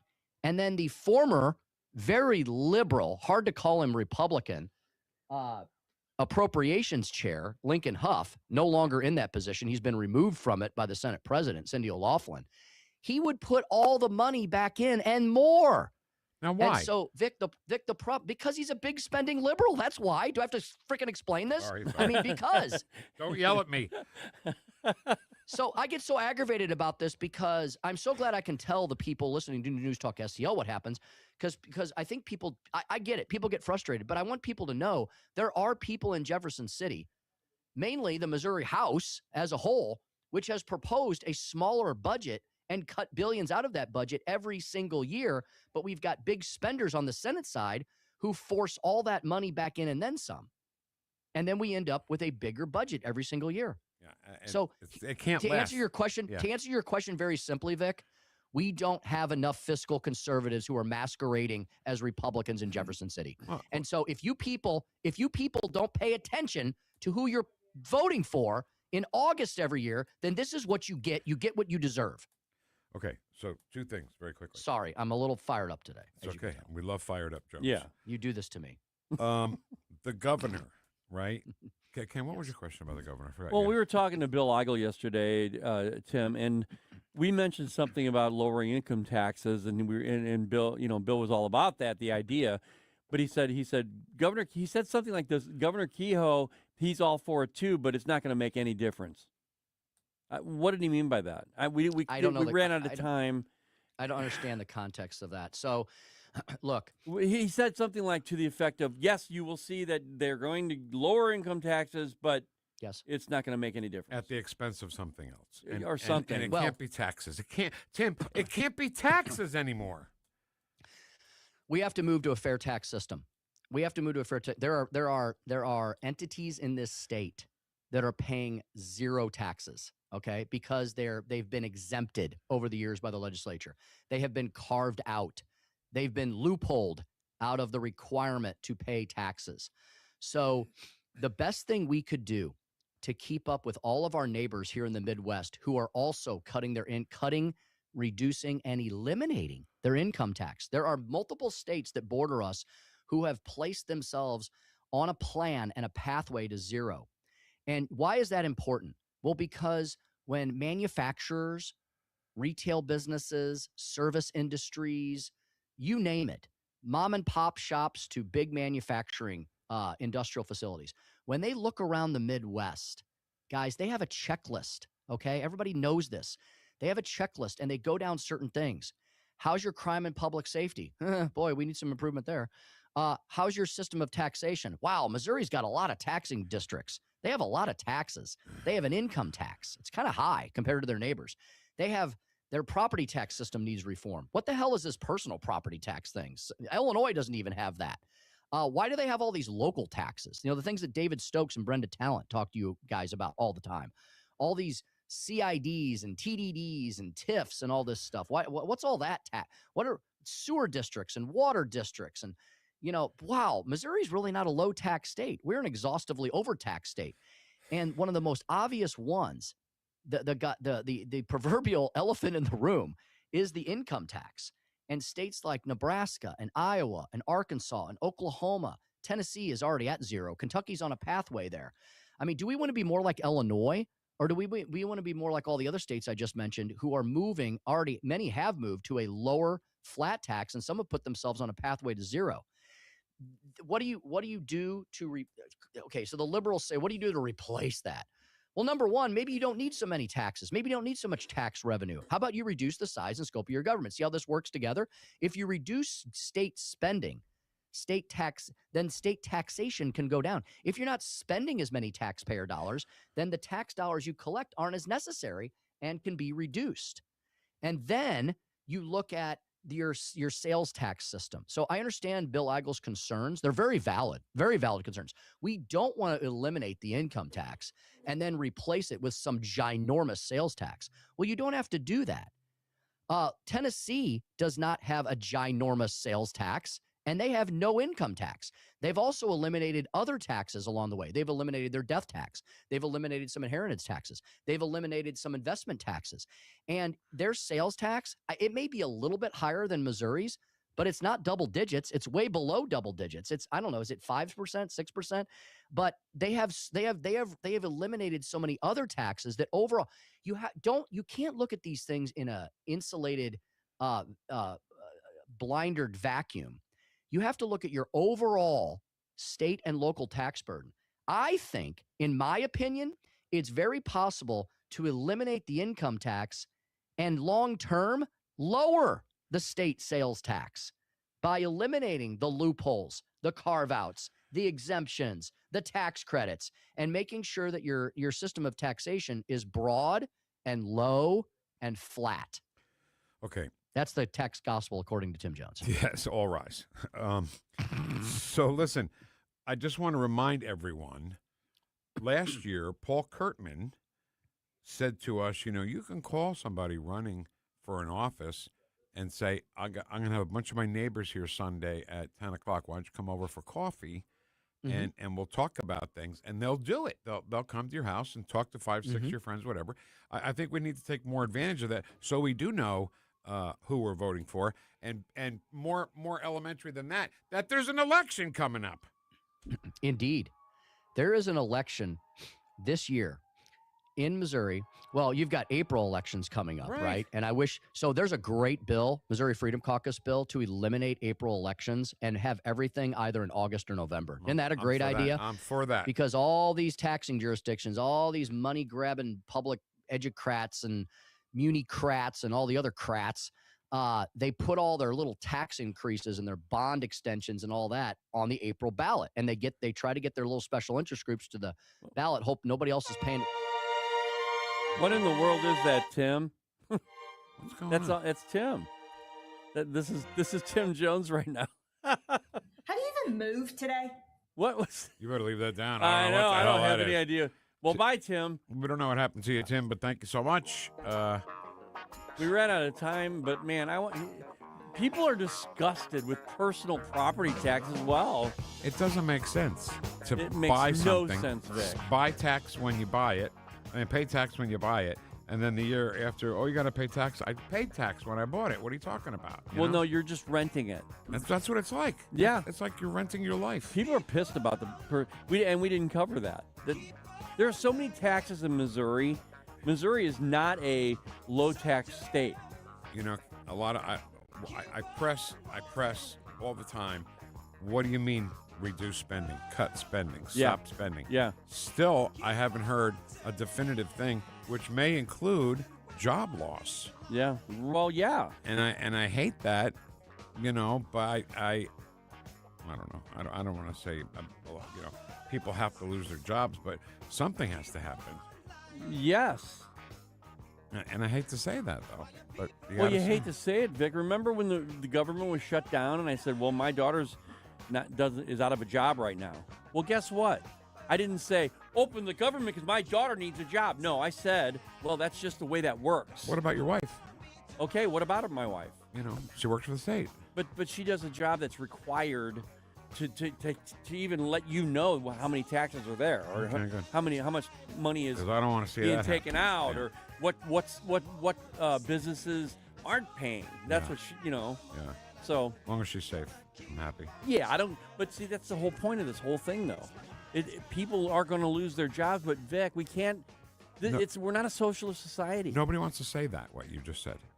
Bill It Weichel had sucks. every opportunity yesterday. Tim had every opportunity this morning. Nick had every opportunity Tuesday. It sucked. It sucked on when my daughter went through. She went through, Vic. But I told her, I said, that's the way it works. And she's back. She's fine now. And the blame the people who grew the government too big. A job that was never there can't be lost. Right. Right? Does that make sense? Yes. Okay. Lower the taxes, damn it. Yes. That's Ken Williams demanding that. Woosh. So Woosh. get it done. All right. So yesterday, ICE Director Lyons was in front of a committee of absolute weirdos.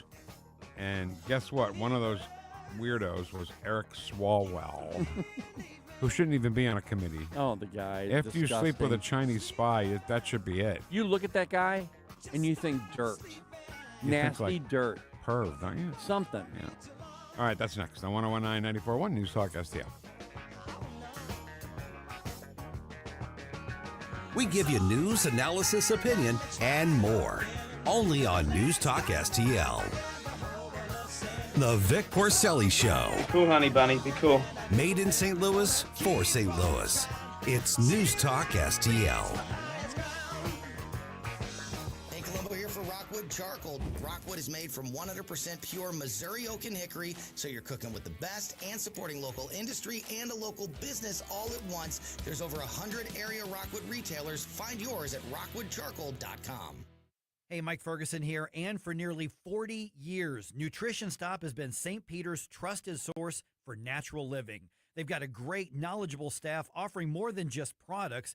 They provide guidance on your wellness journey with exceptional service. From 100% grass-fed meats like elk and bison and local produce to quality supplements and clean household products, 4101 Mexico Road in St. Peter's, just off the interstate at Cave Springs and Highway 70.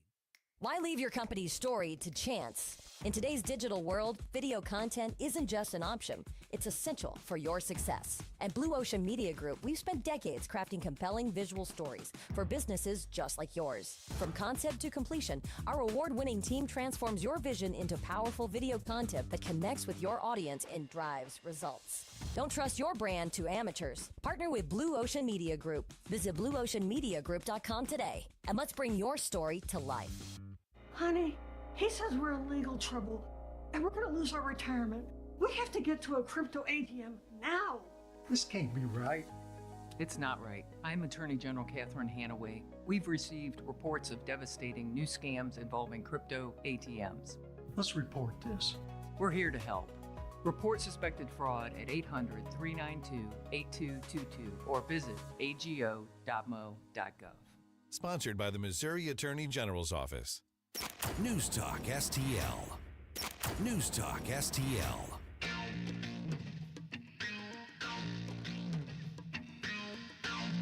Talk lines are open now at 314-912-1019.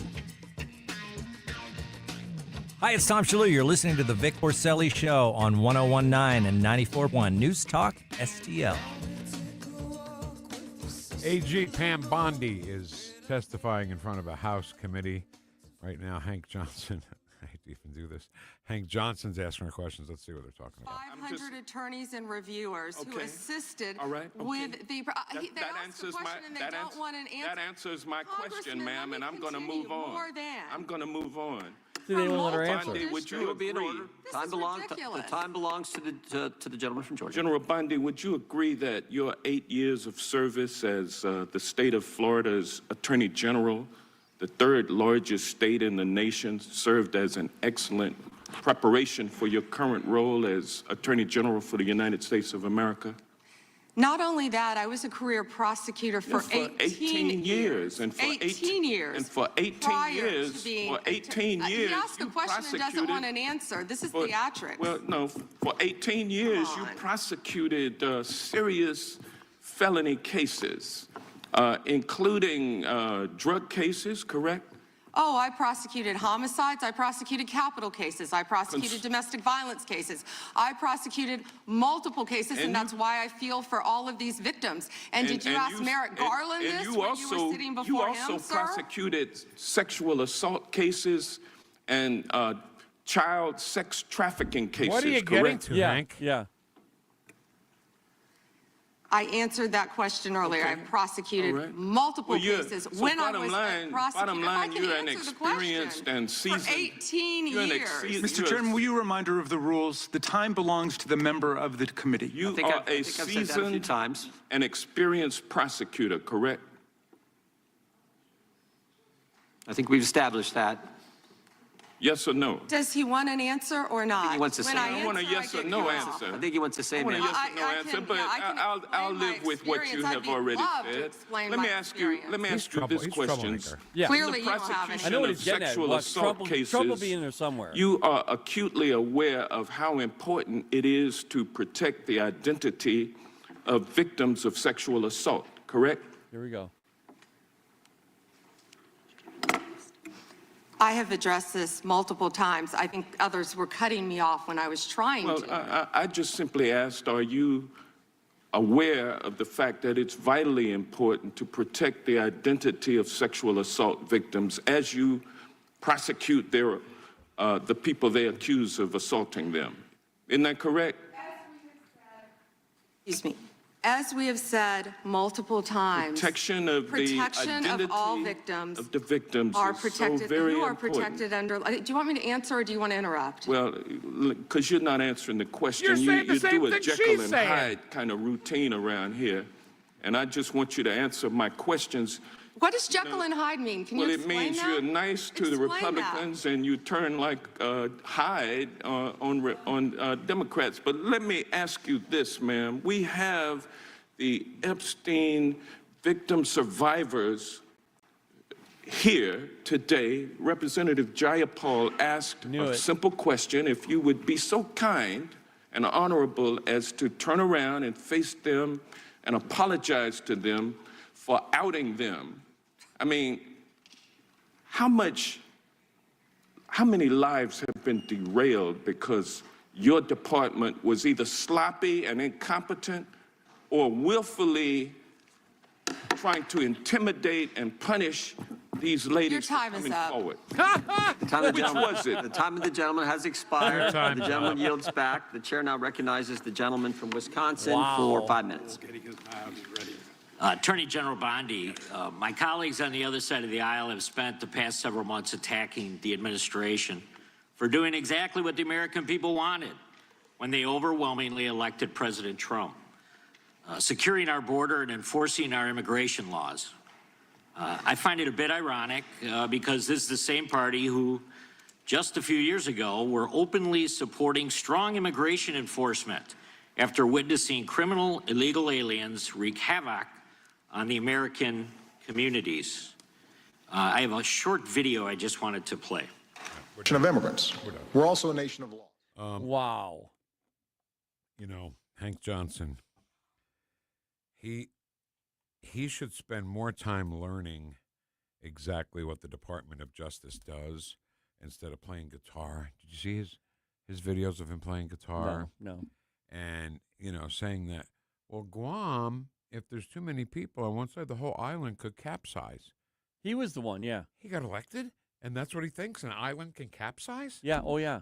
And the moment I heard him ask her, he wanted her to commit to saying, I defend women who are abused. I defend underage people who are abused. He wanted her to say that just like he said it so that he could forward it to Epstein and Trump. Mm-hmm. Well, in other words, if I knew where he was going because he was going to say, okay, so if you defend these women, why are you defending President Trump?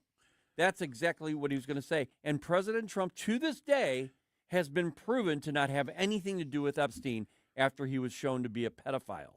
So his comments right there about the victims, that Pam Bondi's Department of Justice outed them as far as identifying who they were, I think they had to self-identify. I don't think they were forced to be outed, no, unmasked, whatever the term is that they want to use.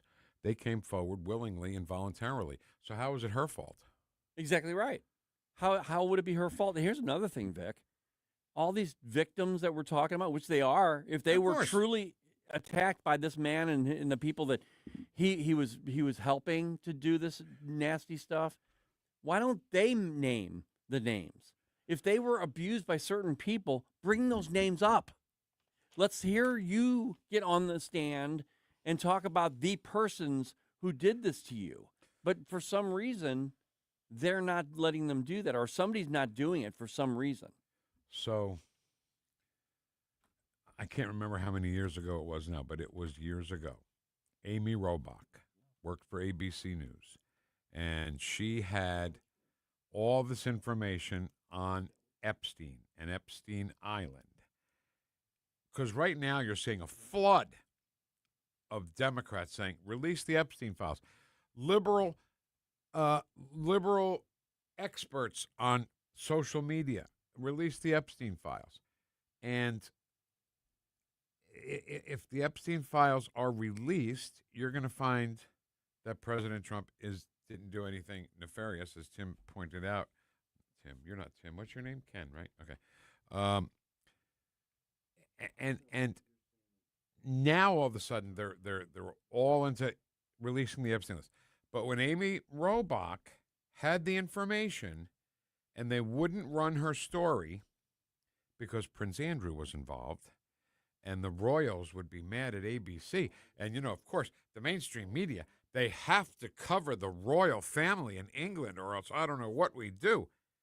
If that was the punishment for outing Prince Andrew, then so be it.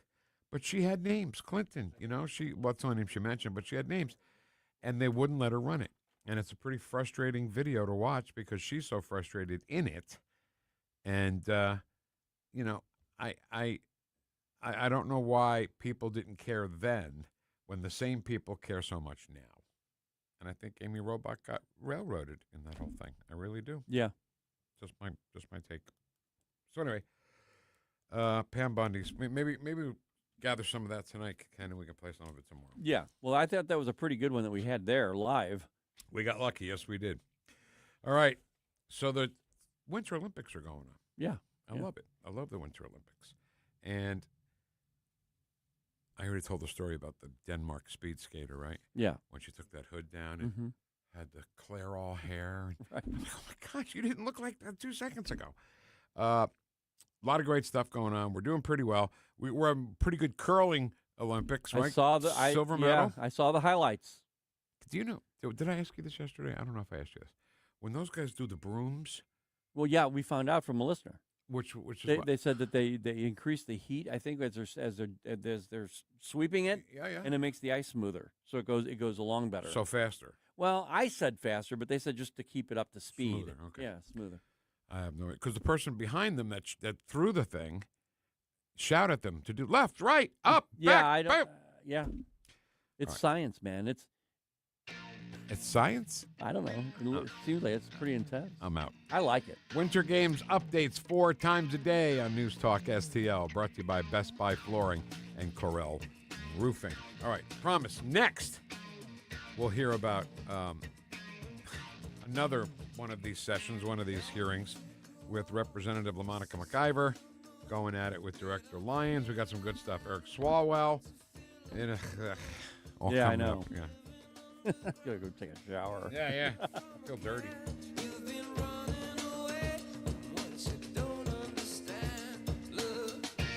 Watch us on our live stream using Rumble, Facebook, and Twitter. The Vic Porcelli Show. Court will take a 60-minute recess for lunch. Your Honor, I respectfully request a full day's continuance to go over all this stuff. Now look here, I don't like that kind of talk. Now just stop it, it upsets me. Made in St. Louis for St. Louis. It's News Talk STL. This is what's happening. More than 12,000 Iranians were massacred in 48 hours. We've been told that the killing in Iran is stopping, and it's stopped. 101.9 and 94.1. Number one for conservative talk. News Talk STL. Sometimes it seems all lawmakers do is tax and spend. That's why Missouri voters passed the Hancock Amendment in 1980 to place a limit on what the government can do with your money. But the Hancock Amendment is outdated. It hasn't provided a taxpayer refund since 1999 and probably won't without reform. That's why Missouri needs a taxpayer Bill of Rights. Colorado has one, and taxpayers there have received more than $8 billion in refunds. It's simple. There should be limits on government spending and refunds when there's a surplus in the state budget. A taxpayer Bill of Rights constitutional amendment would help limit the growth of government. Missouri's budget has nearly doubled in the past 5 years, yet the state lags far behind states like Colorado in economic growth. The Hancock Amendment was supposed to protect taxpayers. Now it's time for an update and a taxpayer Bill of Rights.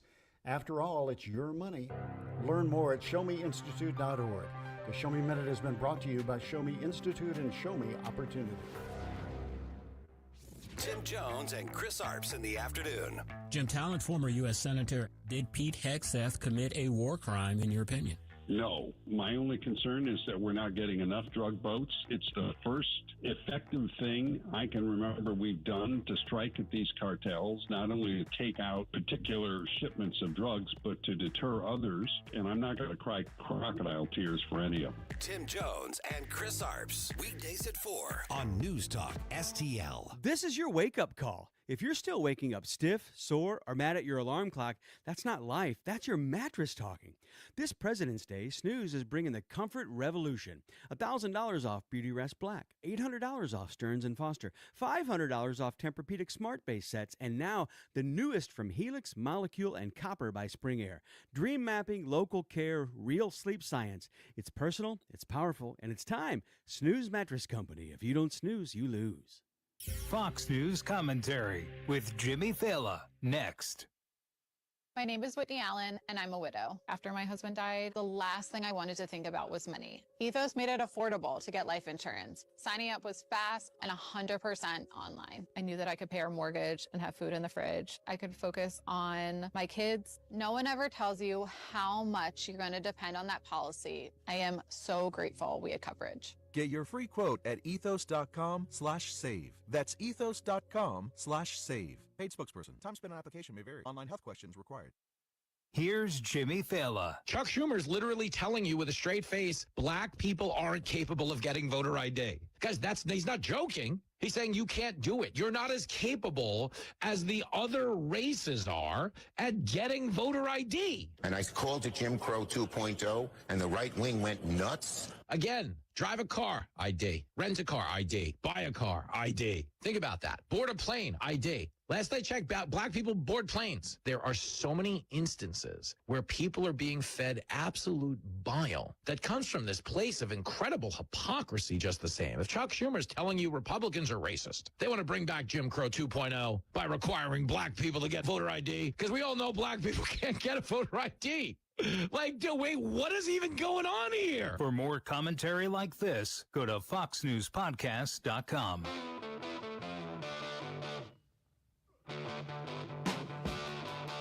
Talk lines are open now at 314-912-1019. Woosh, woosh. The Vic Porcelli Show. Never rat on your friends and always keep your mouth shut. Made in St. Louis for St. Louis. It's News Talk STL. We are facing the deadliest operating environment in our agency's history. In fiscal year 2025, death threats against ICE personnel increased more than 8,000%. Assaults on officers have skyrocketed over 1,400%. One officer in Minnesota had his finger bitten off by a protester, egged on by elected officials characterizing our offices as the Gestapo of secret police. The families of ICE personnel have been made to feel unsafe in their homes. I know this firsthand because my own family was targeted. But let me send a message to anyone who thinks they can intimidate us. You will fail. Despite these perils, our officers continue to execute their mission with unwavering resolve, and we are only getting started.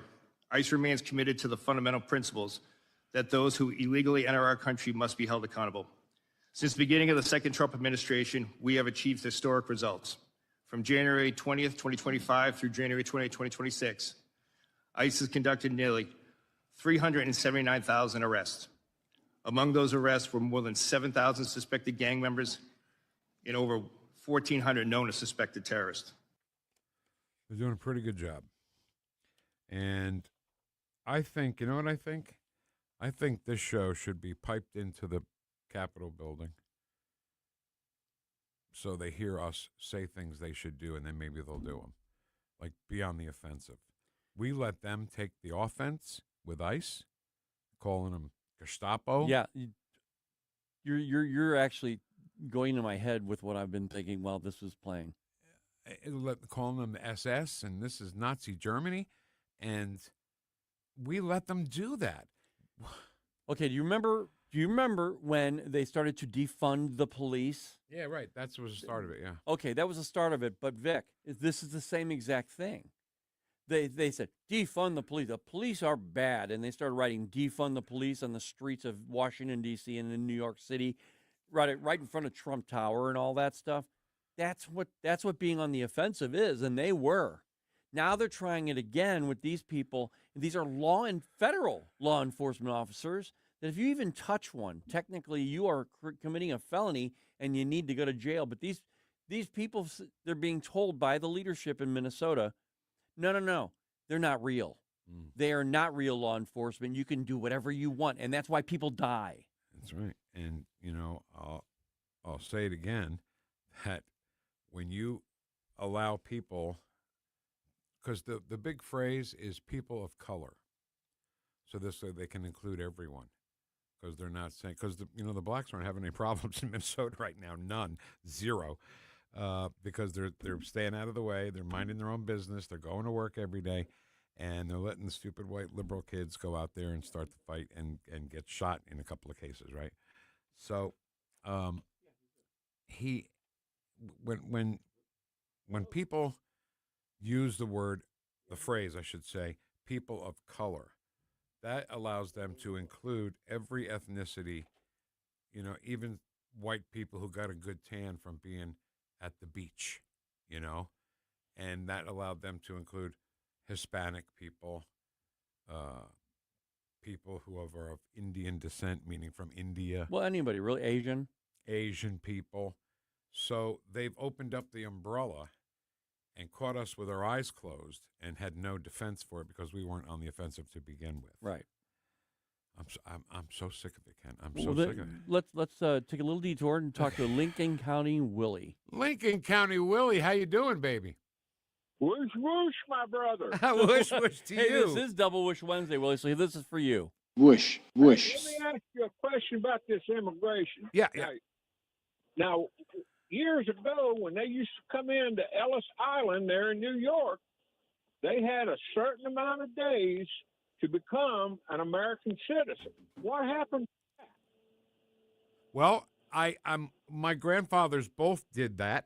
Came on a boat and left off at Ellis Island, and then they learned what they had to learn, English being one of them, civics, took the test, raised their right hand, and they became citizens. And I don't know why it's such a problem now. I don't understand. Okay. Now, my second question, Vic. Who makes the best veal parmesan in St. Louis? That would be my wife, unfortunately for you. You know what? My favorite, I'll say this, I've said this 1,000 times. My favorite Italian restaurant is Canetto's House of Pasta on the Hill because the food is excellent. It's super inexpensive, and it's got that old-timey feel. It does, man. It's got that old-timey feel. It looks like a mob hit could happen at any minute. Like Michael Corleone could get up and shoot Sollozzo and McCluskey. You know, good Italian food, you can always tell because after you leave the restaurant, you can still taste it. That's right. And that's everything my wife makes. Everything is exactly like that. And by the way, Canetto's gives you enough for tomorrow's dinner. They do. To go. Yeah. It's unbelievable portions. All right, man. Hey, thanks. So you're listening up in 94.1, right? You listen on that frequency? God bless, fellas. Okay, man. Thank They you got an so event much. going on up there, too, Vic. I gave you that sheet of paper. Did you see that one? What sheet of paper? That one with the event. It's like a town hall happening. Oh, God, I'm sorry. It's the colored one. It's colorful.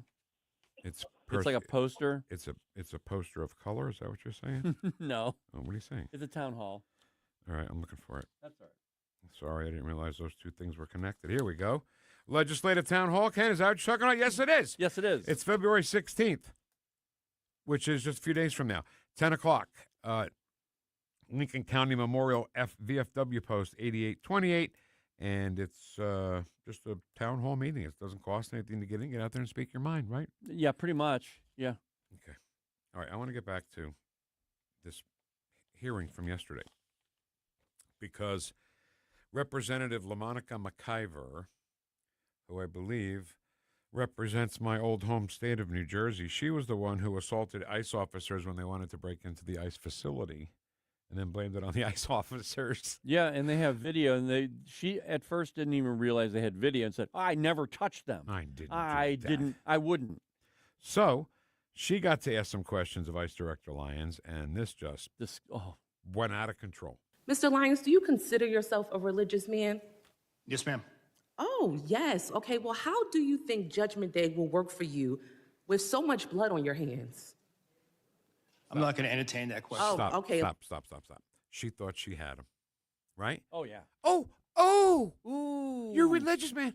So when you get to the gates of heaven with the blood on the hands, what blood?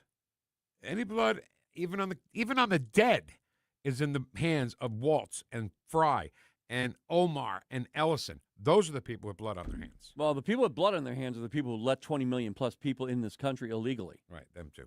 A lot of blood. But I think he answered it even better than that, Vic. Yeah. I'm not going to entertain that question. Oh, okay, of course not. Do you think you're going to hell, Mr. Lyons? I'm not going to entertain. Of course not.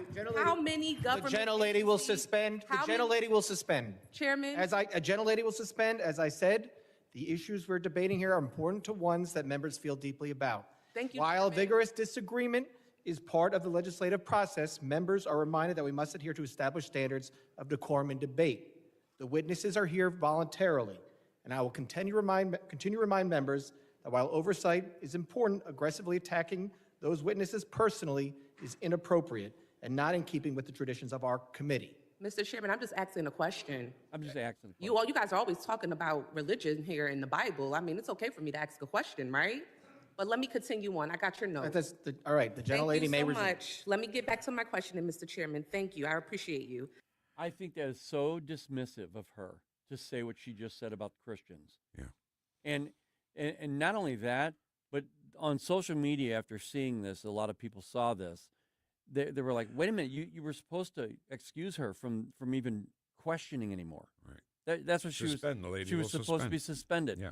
But he didn't. That's a whole weak-kneed Republican crap. I wonder who that is. I wonder who that chairman is on that committee. So, do you think you're going to hell? Is that what she asked him? Yeah, no, well, let's see. The very beginning of this. Yes, ma'am. Oh, yes. Okay, well, how do you think Judgment Day will work for you with so much blood on your hands? Let it go. Oh, okay. I'm not going to entertain that question. Oh, okay, of course not. Do you think you're going to hell, Mr. Lyons? I'm not. Do you think you're going to hell? This proves how unserious Democrats are. Yeah. Her elitist egocentrism thinks that everybody in America was on her side outside of the ICE detainment center in New Jersey when she assaulted ICE officers. She thinks, because she's a Democrat, being a black woman helps, that everybody in America's on her side. Well, guess what? You're wrong. And I always try to say, well, Democrats, if you're going to vote for this is crazy stuff here, okay? What I'm going to say now is conservatives, Republicans, anybody, independents, if you're going to allow people like this to run this country, we're in trouble. The 26th, okay, or November this year, and the 2028, you got to get out and vote. Yeah. You got to be out and voting. Power. And everybody on our side's telling us, watch out, you're going to get whipped, you're going to get your asses kicked, going to lose 50, 60 seats in the House. They want you to believe that so you don't go in and vote. Do you think you're going to hell? What does that have to do with anything that's going on in that hearing or in America or with ICE or with Minneapolis or her or Newark, New Jersey? What does it have to do with any of that? None of it. So how can you sleep with a Chinese spy and still remain on a committee? Still remain in Congress. Still remain free. He should be tried for treason. Yeah. She was a spy. We understand that, right? Yeah, that's documented. And why has nothing happened to him? Because we don't go on the offensive. And Democrats did it, so therefore it's okay. The paper should read, Swalwell sleeps with spy. Didn't say End of that. story. Bye. You don't even need the story. Just the headline. But yet, Vic, here he is. Yep. He's right here in Congress. I know. That was the big lead up. Thanks for stealing it. Go ahead. Go. Go. You're staying on to lead ICE as a decision, and I've read your background. You have a decorated career. You've served in the military. You are what I would call otherwise employable. I think most people would agree this is not the only job that you can get. But since you've been on this job, women have been dragged by their hair through our streets. A 6-year-old child battling stage 4 cancer has been deported, and it turns out he was a U.S. citizen. People are running through the fields where they work. People who've gone to the streets as allies have been shot and publicly executed. It's a decision to stay on at this point. And considering your honorable service in the past and the dishonorable acts that those who have worked for you have conducted, and the disgraceful statements that the leadership above you have said, you now have a decision. Will you stand with the kids who you're supposed to protect, or will you side with the killers bringing terror to our streets? Mr. Lyons, will you resign from ICE? No, sir, I won't. Why not? Because, sir, that child that you're showing right there, the men and women of ICE took care of him when his father abandoned him and ran from law enforcement. Time has expired. You never should have gone Gentleman's time has expired. I reckon. Can I talk about that kid for a second, Ken? Yeah. You know the kid? He had the blue winter coat on, the blue woolen cap. Right. Right? His father ran away from law enforcement. The mother wouldn't open the door where he lived, right? Right. So that right there put ICE in a damned if they do, damned if they don't situation. Because right now, they're accusing ICE of taking that kid and holding him, detaining him. Right. And had they not detained him, they would have left him out in the cold and he would have froze to death. So, damned if you do, damned if you don't. So what were they supposed to do? Just say, "Oh, I can't touch you. Goodbye." That's what I'm saying. And have him stand there. That's what I'm saying. Yeah, I know. And then if he did do that, they would accuse him of murder if the kid froze to death. If they detained him, oh, you're just detaining him because he's a person of color. It gets 5 years old. He doesn't even know what's going on. But Eric Swalwell said this whole thing, this is over a minute long, and he's only supposed to be asking questions of this person.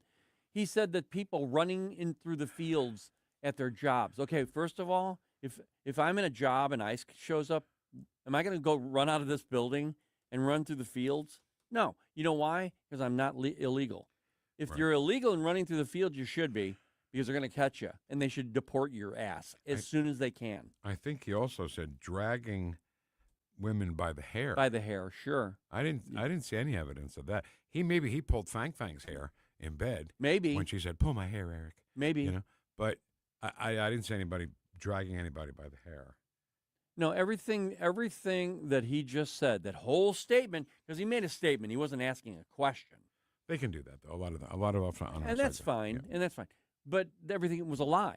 Yeah. But he can do that too. See, up there, apparently, these senators and these Congress people can lie. And they're exempt from any repercussions. Yeah. It's terrible. Okay, that's all we have time for that. I still think, we do have time. I think, Ken, if we can, with your permission, at 11:25, do Looney Tunes. Can we do that? Yeah, we can. Lots of Looney Tunes in the news. St. Louis County Councilman Mark Harder, and coming up immediately after the news is Vic Porcelli. That's next. On 101.9 and 94.1, News Talk STL, #1 for live and local conservative talk. Woosh, woosh. Hi, I'm Dr. Alan Link, owner of the Dental Link. You've heard ads about teeth in a day, but did you know that you will be chewing on plastic, acrylic teeth? Here at the Dental Link, we can give you porcelain crown and bridge teeth utilizing mini dental implants that function much more like real teeth at about half the cost. Plus, mini dental implants are less invasive, less painful, and your recovery time is much shorter. Give us a call at 314-794-6464 or simply visit us today at thedentallink.com. Is diabetes keeping you from enjoying life's special moments? At US Med, we understand the challenges you face, and we're here to help. With US Med, I can finally manage my diabetes without it managing me. US Med offers a wide range of services to simplify your diabetes care. Personalized care plans, convenient access to cutting-edge diabetes tech, and knowledgeable support. Plus, we'll check your insurance so your diabetes care may be covered at little or no cost to you. With US Med, I feel confident and control of my diabetes. I can finally live my life to the fullest. Don't let diabetes hold you back. Choose US Med and experience better birthdays, better adventures, better anniversaries, and better everything. Call now. US Med. Better service, better care. 800-515-2380. 800-515-2380. 800-515-2380. That's 800-515-2380. KLDY HD3 Clayton, K270BW Bellefonte, KNBS Bowling Green. This is News Talk STL at 1019, 94.1, and always streaming at NewstalkSTL.com. Breaking news at Town Hall. I'm Bob Agnew in Washington. Attorney General Pam Bondi testifying today before the House Judiciary Committee.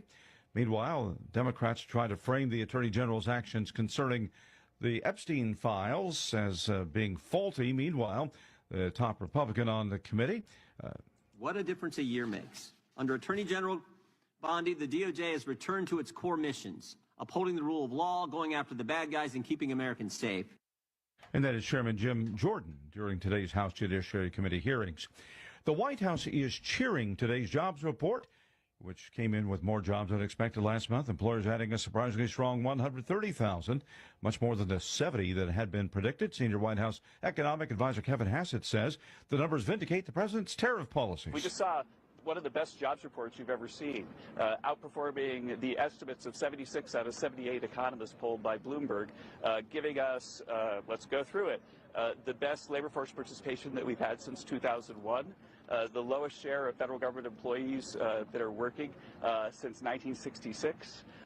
On Wall Street, the Dow is down about 8 points. Pro-family Virginians gathered at the state capitol yesterday to warn that new progressive state lawmakers are sidelining parents from obstructing parental input on explicit school content to inject sexual ideology. Seth Wolf's son was suspended for voicing surprise when a biological girl entered and videoed a boys' school locker room in Loudoun. Legislators continue to vote down common sense bills that would protect our children.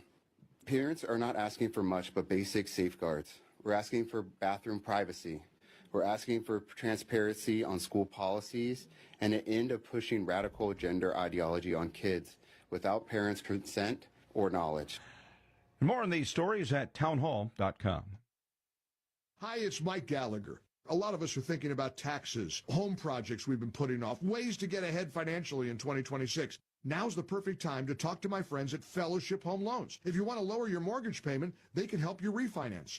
If you need access to cash for home improvements or to wipe out high-interest debt, their fixed-rate line of credit is one of the best tools out there. Fast approval, predictable rate, and flexibility to use your home's equity wisely. Remember, many people still qualify to skip their next 2 mortgage payments. Imagine starting big projects or paying down debt with 2 months of breathing room. My family and I have used Fellowship personally. I trust these guys. Take control of 2026. Go to fellowshiphomeloans.com/Mike G. fellowshiphomeloans.com/Mike G. fellowshiphomeloans.com/Mike G, or call 800-510-MIKE. That's 800-510-6453. Fellowship Home Loans, mortgage lending by the book. Nationwide Mortgage Bankers, DBA Fellowship Home Loans, Equal Housing Lender, NMLS number 819382. This hour of News Talk STL is brought to you by Stifel, serving investors for over 130 years. Contact your Stifel financial advisor at stifel.com. That's STIFEL.com. License number GL250000615. Hey, it's good to see you. 2 sounds that can wreck your sleep. A drip and a toilet that won't stop running. Drip, drip, all night.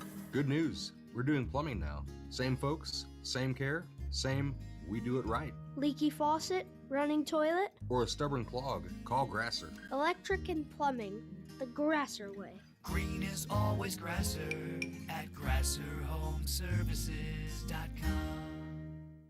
JC's Wayback Machine. Love is in the air, or is that just the wind blowing in from Sanjay? Well, all I know is Saturday is Valentine's Day, so we're going to open the files for everything comedy and music that deals with the male-female experience. And our celebrity A-list interview of the week is one of the stars of both Saved by the Bell and Showgirls, Elizabeth Berkley. All brought to you by the Weber Automotive Group. It's JC's Wayback Machine. Every Saturday night, 6 to 9 on NewstalkSTL. Why has Steph's Pizza become the place to go for St. Louis-style pizza, appetizers, salads, and pastas? One taste and you'll know. Dine-in, pickup, delivery, even DoorDash. Locally owned and operated with legendary pizza and a new location in Lake St. Louis at 111 Palm Fort Trail, in St. Peters, St. Charles, and the original Stephanitas in O'Fallon on Veterans Memorial Parkway. Steph's Pizza is proud to be part of the NewstalkSTL family. Check them out at stephspizza.com. And remember, tonight's a good night for Steph's Pizza. This hour, the Vic Porcelli Show, brought to you by the Trolley Stop Bakery, the official bakery of the Vic Porcelli Show. You're listening to the Vic Porcelli Show. A 3-hour tour, a 3-hour tour. The weather started getting rough. We squeeze in a dry hump day under partly sunny skies.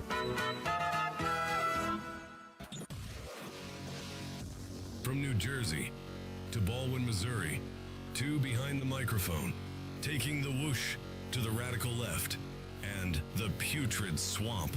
You're listening to the Vic Porcelli Show. Here he is, Vic Porcelli. You know what? We got a dry hump day on our hands today, so that's good. We've got Looney Tunes coming up at 11:25, Chat Box 11:41, St. Louis County Council Vice Chair Mark Harder, but right now it's time for Vic for Vets. Today, our honored veteran is Mark Goltz, who enlisted in the U.S. Marine Corps in December of 1989, trained as a field radio operator, assigned to the 2nd Battalion, 10th Marines, 2nd Marine Division, Camp Lejeune, North Carolina, deployed to Saudi Arabia and Kuwait as part of Operation Desert Shield, and then after that, Desert Storm. Served on active duty until December 1993, then transitioned to drilling reserve status until December of 1997. Enlisted in the U.S. Navy in June of 2000, serving first as an electronics technician, then converting to Master at Arms, that's military police. Served on active duty until June of 2006. Stationed on board the USS Harry S. Truman in Guantanamo Bay, Cuba. Transitioned to drilling reserve status until June of 2012. He completed 5 overseas deployments, including 1 combat tour, 1 tour as a corrections specialist in the detention facility at Guantanamo Bay, and several training and humanitarian missions within the continental U.S. Some awards and qualifications earned include Joint Service Commendation Medal, Navy Achievement Medal, Humanitarian Service Medal, Combat Action Ribbon, Kuwait Liberation Medal, Global War on Terror Medal, Southwest Asia Service Medal, and Navy Enlisted Service Warfare Specialist qualification. I continue to serve fellow Marines as an active member of the South St. Louis Marine Corps League Detachment, which helps local Marines and their families who may be suffering from any number of issues. We support many local foundations such as Jefferson Barracks Food Pantry, Missouri Veterans Endeavors, Focus Marines, and Scouting America. I have been active in the detachment for 5 years, serving in several officer roles, including Senior Vice Commandant. So that's the story of Mark Goltz that he sent to us. And Vic for Vets couldn't do without the great support of our friends like Alamo Military Collectibles, Gemini Wealth Group, and Heroes Care Incorporated. Ken, I think you have Mark Goltz on the phone, don't you? We sure do, Vic. Hi, Mark. Thank you for serving. Hi, Vic. Thank you. Hi, Ken. You really, Hey, Mark. You were in the thick of everything, man, right? Desert Shield, Desert Storm, on the Harry S. Truman, Guantanamo Bay. I mean, you've been in every hot spot there is. Yeah, during that time, yeah. I didn't hit much of the recent stuff, but during that early period, I did. I was just a year in. Mark, I think you could take it easy now with everything you've done. He doesn't, though. You'd rather just go out there and do it again, wouldn't you? I absolutely would. So when you serve, Mark, and then you're out, like now, when you should be relaxed and you don't want to, that's fine. That's up to you. But the feeling of accomplishment, I mean, if you were in your uniform right now, all those medals, all those ribbons would be all placed on your chest, right? Yes, and we actually have a birthday ball every year with the Marine Corps League, and I get a chance to display those in my uniform. What's the event? Tell us what's the name of that event? The Marine Corps Birthday Ball every year, which is a huge deal for the Marine Corps. Birthday ball. We got to get involved in that. When is that? It's the Marine Corps birthday is November 10th, so the ball is the closest Saturday to the 10th. Got it. I will get you guys invitations for this year. Fantastic, Mark. We'd love to be there. Thank you again for your service. Thank you for calling us. We appreciate you greatly. And I was just going to say, Mark, do you have a location that people can go to help your organization at all? Absolutely. We have MCL183.org is the website, and then the Facebook, MCL183 is on Facebook also. Is that MCL? Very active, I think it's MCL, yep. Marine Corps, MCL. Yep, Mike Charlie Lima, 183. Mark Chili Lima. Mark Chili Lima. You got it, Ken? Yeah, I got it. All right. Mark, thank you for everything you've done, man. We appreciate you, and thanks for being a part of Vic for Vets, okay? Thank you for all you do for the vets, Vic. No, we're trying. We don't do anything. You guys do it all. All right. That's well, we can coordinate in the future of stuff if you want to. Yes, absolutely. We should have you come in and have coffee together here in the studio with us. I would love it. All right. Come on up. All right, sir. Hey, take care, Mark. Mark Goltz. You too, Ken. Thanks for your service, buddy. So what is it? MCL? MCL. MCL. 183. MCL 183. .org. .org. All right, everybody. All right. From the county of St. Louis. Crime issues, economic development. This is Mark Harder. Sounds very Olympic, doesn't it? It does for some reason. Tis the season. Like Mark Harder's out there on the speed skating rink. That's right. That's my favorite, I think, in the winter sports awesome. of speed skating. You know what I love about it is that they got the huge legs, man. You just know they practice constantly in that. It's so fun to watch. Unbelievable. And they tilt when they take those turns. I don't know how they don't fall. Right. I mean, it's a lot of training. You do a lot of that training, right? Oh, yeah, That's yeah. speed skating training. Oh, yeah, especially when it snows. Yes. And my driveway doesn't get shoveled. Right. Yeah, if I can make it to the mailbox, all right, so I get a gold medal.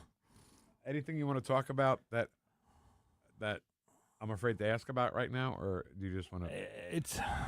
I'm well. First off, I'm going to tell a quick story, and maybe others could relate to this. I went to a friend of mine.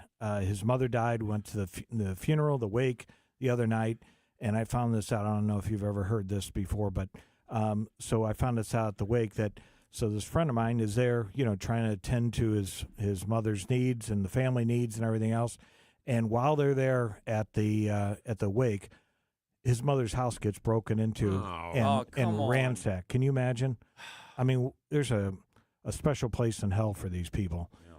And so they're working with the local police to deal with this stuff. But no, that is just, when you think about it, everybody's got their world on the Facebook and out in the papers and things like that. And so there's these, ingrates that are in our community that look for these opportunities to go in and, I mean, they tore this woman's house up, beautiful house in Creve Coeur, and tore this house up, maybe looking for money or drugs or who knows what, but to know that this woman passed and, the family can't be around and she lived alone and and here their house was torn up, so it's just sad the state affairs of the people in this community sometimes, but it's even worse when it comes from the politicians of our community, like Sam Page and his people too. We've got some issues there, and I brought it to their attention last night. We had an issue in our jail over the weekend, and he made his speech last night as he normally does, pretty lame type speech, and I said, oh, the county executive missed a few things. He didn't tell the community or this board about the uprising we had in the jail over the weekend. You said this publicly there? Yes. Oh, good for you. So it's public knowledge. And so I went into a description of what I was told by people in the jail and what went on. And so it's out there. I'm going to be trying to put together a investigation over this because I think it's being pushed under the rug and maybe sugar-coated in what had actually happened. I wish I could get up there. I made an appointment last night. I wanted to get up to the cell block area that was damaged. The director has not returned my calls. I'm going to try to get up there maybe today before they get this place cleaned up. But it was pretty trashed. I know you probably can't talk about it, but why wouldn't he return your call? Well, it's a she, and I don't know. And that's what we're trying to get to the bottom of that as well. So there's something going on here. There's something stinks, and we need to get to the bottom of this. So, and of course, the Page administration has checked out. They don't seem to be, that much concerned about this. So lame duckish. Well, yeah, and we'll see. April, he could be gone. All the people that have propped him up over the years in his staff, I'm sure will be hitting the doors like a revolving door after April, looking for other jobs because they won't have him to cover. If he's gone, they won't have cover. And so I'm sorry, who's that? They won't have cover? Well, the people that he's appointed to these different positions throughout the county may lose those positions. Right, they're not going to, which will help the budget. That'd be helpful, but but they'll hit the door because he won't cover a farm, he won't be around, and the new county executive, whoever that may be, is going to want to hire their own people in those positions. So we could have by November or so of this year, we could have all these positions run by deputies because the top guys in these places or gals are gone. That's why I fear it could be good, could be bad, but we'll see a lot of folks hitting the door, I think, once Page hits the door. So this thing that you were at, that Page was at, and you said that, you walked up and said that. Well, this was in an open meeting last night. But were there public people there? A few, public not people? Many public people. So the public was there, or was a closed door meeting? No, it was public there. It's on Boxcast, so you can go and listen to my speech. So what was I just want to know what was Sam Page's reaction when you started saying that? He didn't say much at all, and then he started blaming the problems in the jail on budget cuts, and so and it's like this is February. You got a brand new budget. This isn't about budget cuts. This is about supervision. This is about controlling our inmate population. This is about doing the right thing. So we're going to get to the bottom of this. And if anybody's listening and they have someone over there in the jail, unfortunately, if they want to get in touch with my office, please call my office and let me know what what happened over there. Because there was a number of from what I've been told, a number of the inmates that did not want to participate in this uprising and actually locked themselves in their cells so that they weren't, they were separated from those that were causing the problems. So, and that would be extremely dangerous, wouldn't it, Vic? Where, you lock yourself in, and then they throw flames in there. Why would you ask me that? Like I've been in jail. I'm just kidding. I'm kidding. Yes, it's very scary. But Mike, is any of this documented on video anywhere? Well, they busted up the cameras from what I've been told. Before they busted the cameras, they had to have seen something. I would hope so, and I'm gonna ask for that as well. So a lot of this has to be sunshined through the government, and so I'm going to be putting together a list of things I want them to share with me. And who responds to that, the state or the county? It would be the county, but if I don't get what I need out of the county, I'll go to the state. Okay.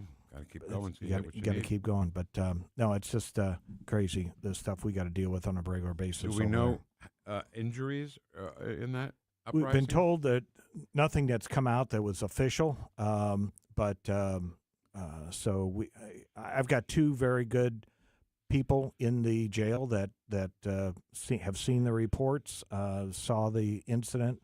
I trust they're not.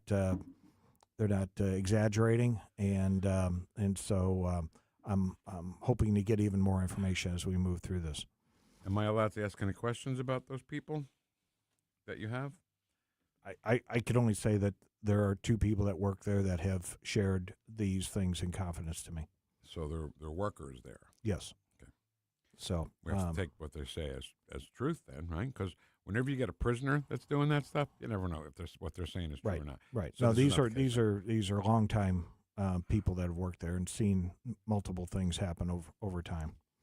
So I take their word for it. I feel they're credible. I feel they're not exaggerating or putting drama into this. And we get calls every once in a while. We'll get a letter from folks over there in the jail saying this went on or that went on, and it would have a grain of truth in it, but maybe it wasn't as dramatic as they described. But I feel in this case, this is something of very important, strong importance that went on. So when I'm sorry, again. Go ahead. No, you're my guest. No, I'm going to change topics. So no, go ahead. What you're saying. Go ahead and change. He's like, please change. Yeah. When is the primary for the county executive August election? August. Okay. So Dennis Hancock still? Yes. Is he all in? Oh yeah. Yeah. Is he what's the plan? What's the we're going to see TV spots? Is he going to come on this station? I'm sure he'll be on station. He'll be on other stations. There are no other stations. I don't know what you're talking about. Oh, that's right. Let's forget about that. And other opportunities. Yeah, and we've got to get him out there. We've got to get people to get to know him. He's a great guy, and I think he'll be head and shoulders above what we have right now. That's for sure. Let me ask you a question.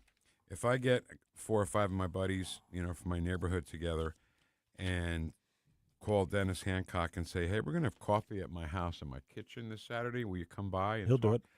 I think that's so important. He'll do it. Paul Kurtman from this station, used to be at the station, we miss him, brought that up to me, and I was like, I never would have thought of that. Mm. And they'll do it. Yeah.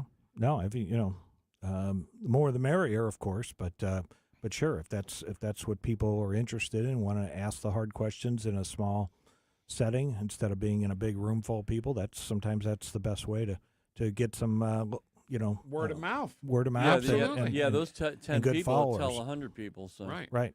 Because somebody took the time to sit down with them and talk, 1-on-1 or 2-on-1 or whatever. So. All right. Well, keep up the good fight, will you? Sure. Got a big show coming up this weekend. Yep. We've got Chris Howard, who's been on before. He's our budget director.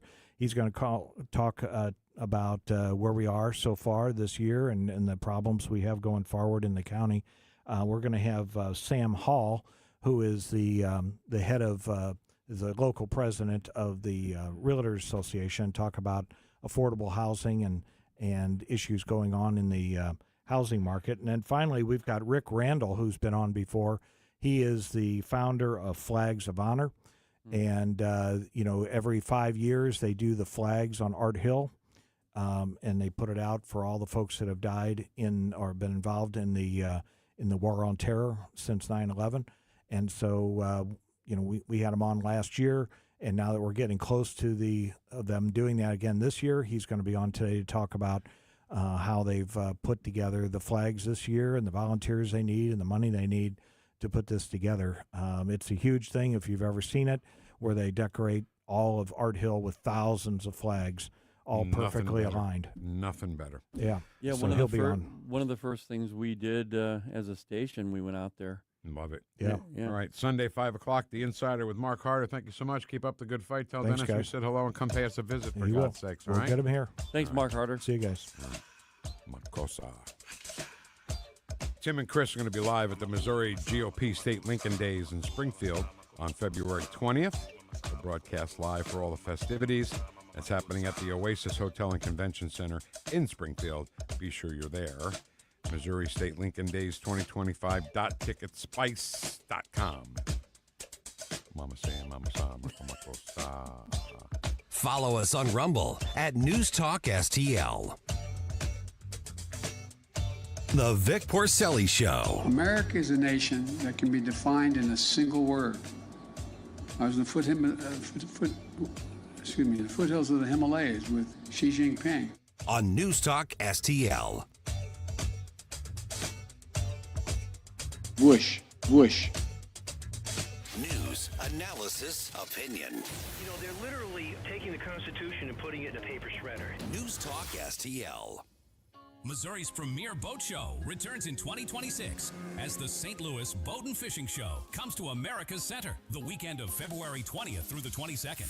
See world-class fishermen working the latest new lures in the hog trough and see how the live fish react. Ride the mechanical bull, see a live stingray encounter. Plus, stop by the STL Power Sports booth and register to win a new e-bike valued at $3,000. The St. Louis Boat and Fishing Show, America's Center, February 20th through the 22nd. Tim Jones and Chris Arps in the afternoon. Louis Gohmert, he's a former congressman. Bob Gibson. Oh, yeah. Pitching for the St. Louis Cardinals in the World Series. And so I snuck my transistor radio in my shirt and had the little earpiece into my ear and tried to keep my head turned where the teacher wouldn't see. But was listening to the World Series in class. Tim Jones and Chris Arps. Weekdays at 4 on News Talk STL. If you're considering an annuity as part of your retirement plan, we need to talk. Hi, I'm Bob Stockdale, Senior Vice President Investments with the ClearPath Wealth Management Group at Stifel and host of On the Money Saturday mornings at 9 on News Talk STL 1019. Annuities can be a useful tool for some retirement investors, but not all annuities are created equal. Every week, we meet clients who own complex annuities that don't suit their needs and, in some cases, actively undermine their retirement plan. Before you purchase an annuity, get a second opinion from the ClearPath Wealth Management Group at Stifel. Requesting a consultation is free of charge. To request a free consultation, contact us at clearpathinvesting.com. That's clearpathinvesting.com, or call us at 636-695-2650. That's clearpathinvesting.com or 636-695-2650. Stifel Nicholas and Company Incorporated, member NYSE and SIPC. This Winter Games Update brought to you by Corel Roofing and Best Buy Flooring. Not asking for much, but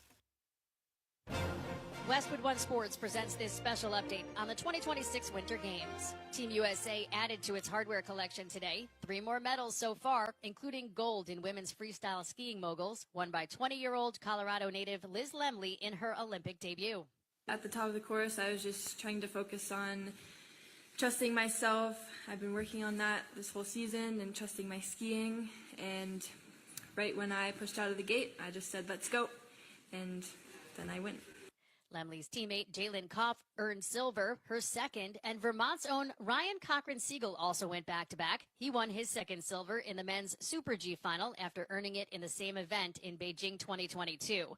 And qualification is complete in women's snowboard halfpipe. 2-time defending gold medalist Chloe Kim among 3 Americans to advance to tomorrow's final. With this Winter Games update, I'm Erica Herskowitz, Westwood One Sports.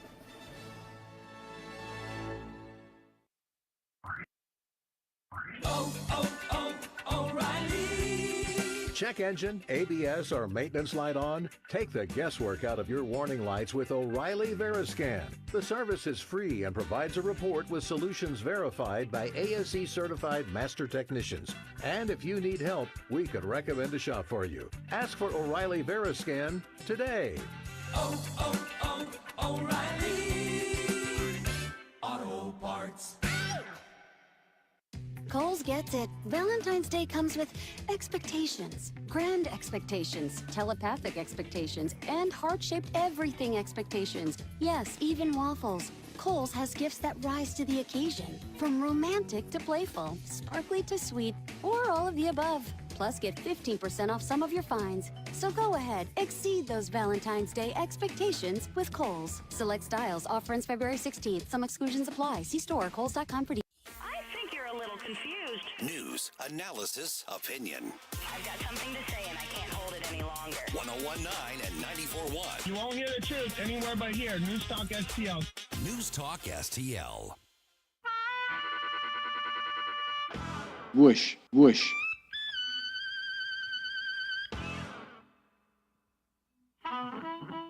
Talk lines are open now at 314-912-1019.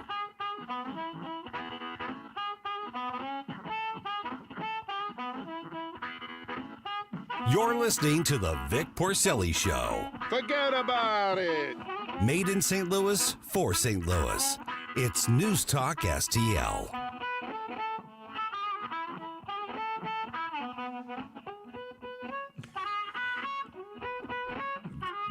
This version of Whammer Jammer. Why? We'll talk about it later. Wait. Yeah, this is not the live version. This is the studio version. I don't know. It's not the one I sent you originally. Oh, so you're having a problem with that. I am. Well, then we'll have to change it out. Hold I on. like this. Okay, it's great. My analogy is how much better of a band Sonia Dada was live than studio. Oh, I get it. That's this. Yeah.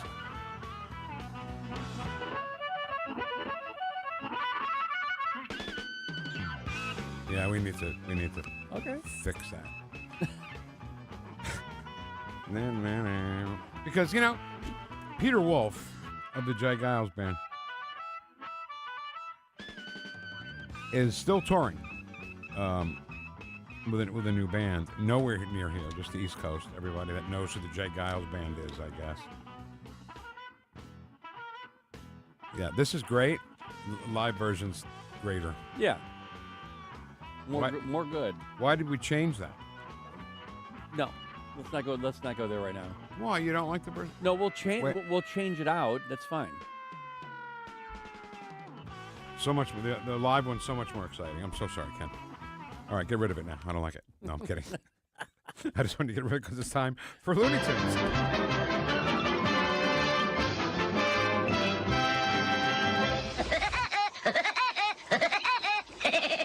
So let me give you a little inside baseball, a little behind the curtain look at the Vic Porcelli Show with Ken Williams. Every day, Ken gives me a clip sheet of 30 cuts sometimes. Today has 31. People in the news, and we obviously we play them. And honestly, Looney Tunes, we only do Looney Tunes when we look down the list and see if we have at least 3 loons to listen to and play on Looney Tunes. And today, we do happen to have that. Yep. So let's start with number 4, Ken. That would be Looney Tune Gavin Newsom. Go. So I'm here in the Central Valley in Wasco, right near Shafter, and we just made an announcement of our progress here on the high-speed rail system. We're now in the process of starting to lay track, 119-mile first phase, fully funded because of the investments we'll make through the Cap and Invest program through 2045. 1,700 people every single day, union jobs, go to work on this project. 58 large-scale structures have been complete, 29 others underway, 99% of the environmental work done. All of the hard work behind us, now we're going to see the fruits of that. We're going to start seeing precisely what you see here, real tracks, real progress. Okay, number 1, good-paying union jobs. Right. When have you heard that before? Right. Secondly, I think right now the high-speed rail line only runs from Gavin's house to the French Laundry. Actually, they haven't even put down any rails yet. That was you hated my joke. Why? I'm not going to tell jokes anymore. I'm just not going to. Nothing funny. I'm just going to be serious, do the show, not tell jokes because you hate my jokes. Okay. Why do you hate my jokes? I don't know. All right. Do you want to hear it again? Maybe you'll laugh. You hear it. Yeah. The only light rail system going on right now is from Gavin's house to the French Laundry. I get the restaurant. it. Where he went with God Almighty. All right, let's hear another one. Oh, this lady's great. You're going to have to help me with it, though. Democrat, Georgia House candidate Susanna Karatassos proposing that MAGA voters lose internet access. When this is all over and Trump is gone and Democrats are back in charge and we're rebuilding everything, the punishment for MAGA for voting Trump 3 times needs to be that they lose their internet access for 4 years, that they cannot post videos or comments on social media for 4 straight years, so that none of us are subjected to their lies and misinformation while we are rebuilding the chaos that they caused. The whole world and America gets to be without their BS online for 4 straight years. Can we all agree to this? Okay, Vic, while I was recording this, I'm telling you, this woman was drunk. She's a candidate running for office in Georgia. The key word in that whole thing, I would like, Ken, if we have time and your permission to hear it again in a second. Because the key word in this is exactly the problem in this country. She said the punishment for being a MAGA voter. So if you vote for MAGA is just their word for evil, but it means make America great again. I don't know how it became this evil thing, because I was thinking yesterday, if I were to get a red hat, a MAGA hat, and with the exact same font, make it say, make Argentina great again, or something like that, and wear it into a store and see who bitches and moans about it. You can't wear that. It's a MAGA hat. It's Argentina. What do you got against Argentina? Right. Okay, so let's hear a little bit of time, Gabe.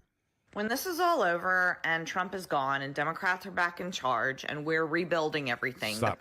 First of all, you're absolutely right. She's now that I've heard it after you said it, she's drunk. Vic, I'm telling you, man, when I'm looking at her, I'm thinking, you're a candidate. You're on social media. Yeah. And not only are you saying this crap, but you're drunk. And wouldn't you think that we should put a punishment on them for what they've done to this country? No. That's the egocentrism. Oh, that's right. Elitist egocentrism. Go ahead. Punishment for MAGA for voting Trump 3 times needs to be that they lose their internet access for 4 years. Stop. Does she realize how Nazi, Gestapo, SS that is?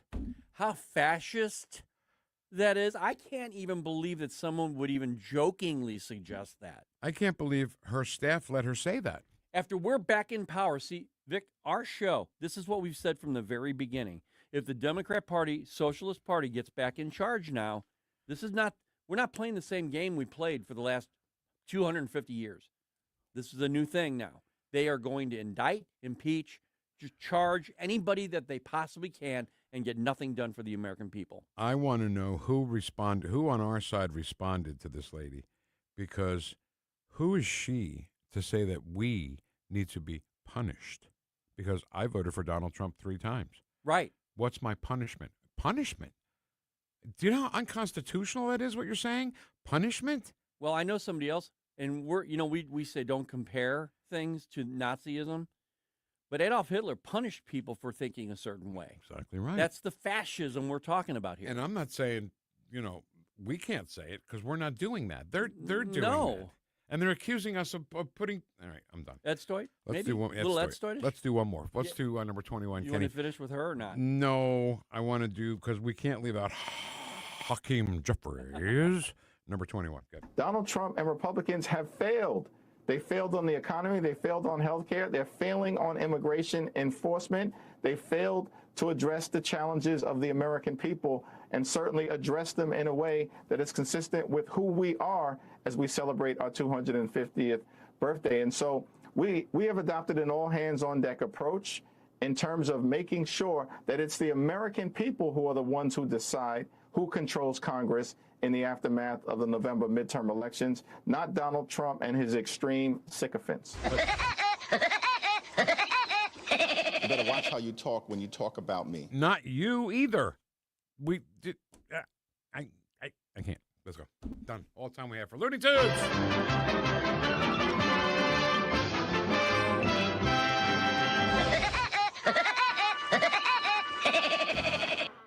One more time. Bam. Come on, baby. That's how I knew. We'll change. What? Did you see how I knew I knew? You knew it. Because Peter Wolf says, come on, baby. Right. Right there before Magic Dick starts doing his magic on the thing. Yeah, no, I get it. Okay. And I agree with you totally. I don't know how it happened. Maybe somebody put it in there. I don't know. We'll change it. How about that, Vic? Okay. Is it okay? No, I totally agree. Am I being a great big baby? No, it's music. I get it. It's excitement. It is. It's much better. All right, chat box is next.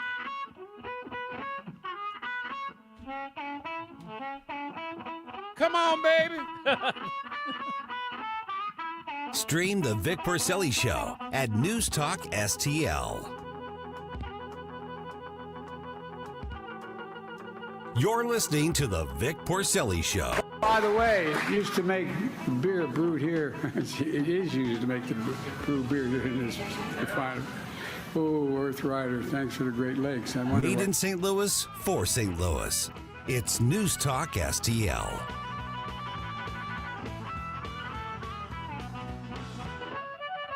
Colombo and Company. Education reform and minimum wage for minors making news in Jeff City this week. We'll discuss it Wednesday with Missouri political insider Rodney Boyd, plus Danny Define and Closest Cabinet. Live and local, weekdays at 2 on News Talk STL. I've got Dr. Michael Lewis here, West Point graduate, physician, and retired Army colonel. Is considered the world's leading expert on the use of omega-3s for traumatic brain injury and concussions. Stuart Tomp brings over 30 years of experience in the supplement industry, brought $1 billion of products to the market, and has appeared in over 6,000 media interviews worldwide, and travels internationally and teaches on health. Stuart Tomp here, and I've come across the biggest breakthrough in personalized nutrition I've seen in 25 years. Dr. Lewis here. You know, for the first time, we can measure cellular and gut health. So you can start testing and stop guessing and make decisions based on real data. I'm working with world-class scientists and physicians, and what they're doing is changing everything. You can message me at elizabeth@statmedicalllc.com. That is Elizabeth at statmedicalllc.com.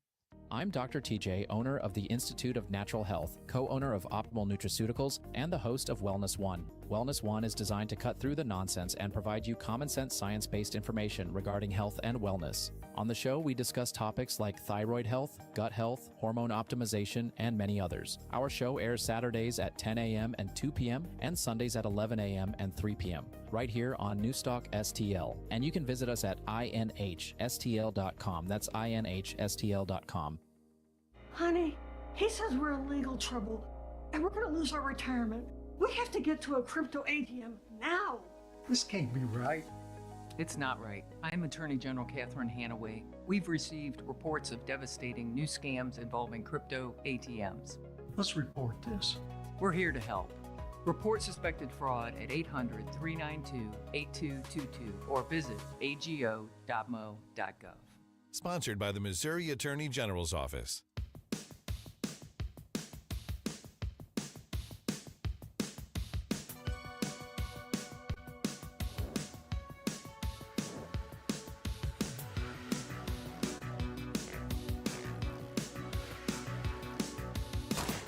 Talk lines are open now at 314-912-1019.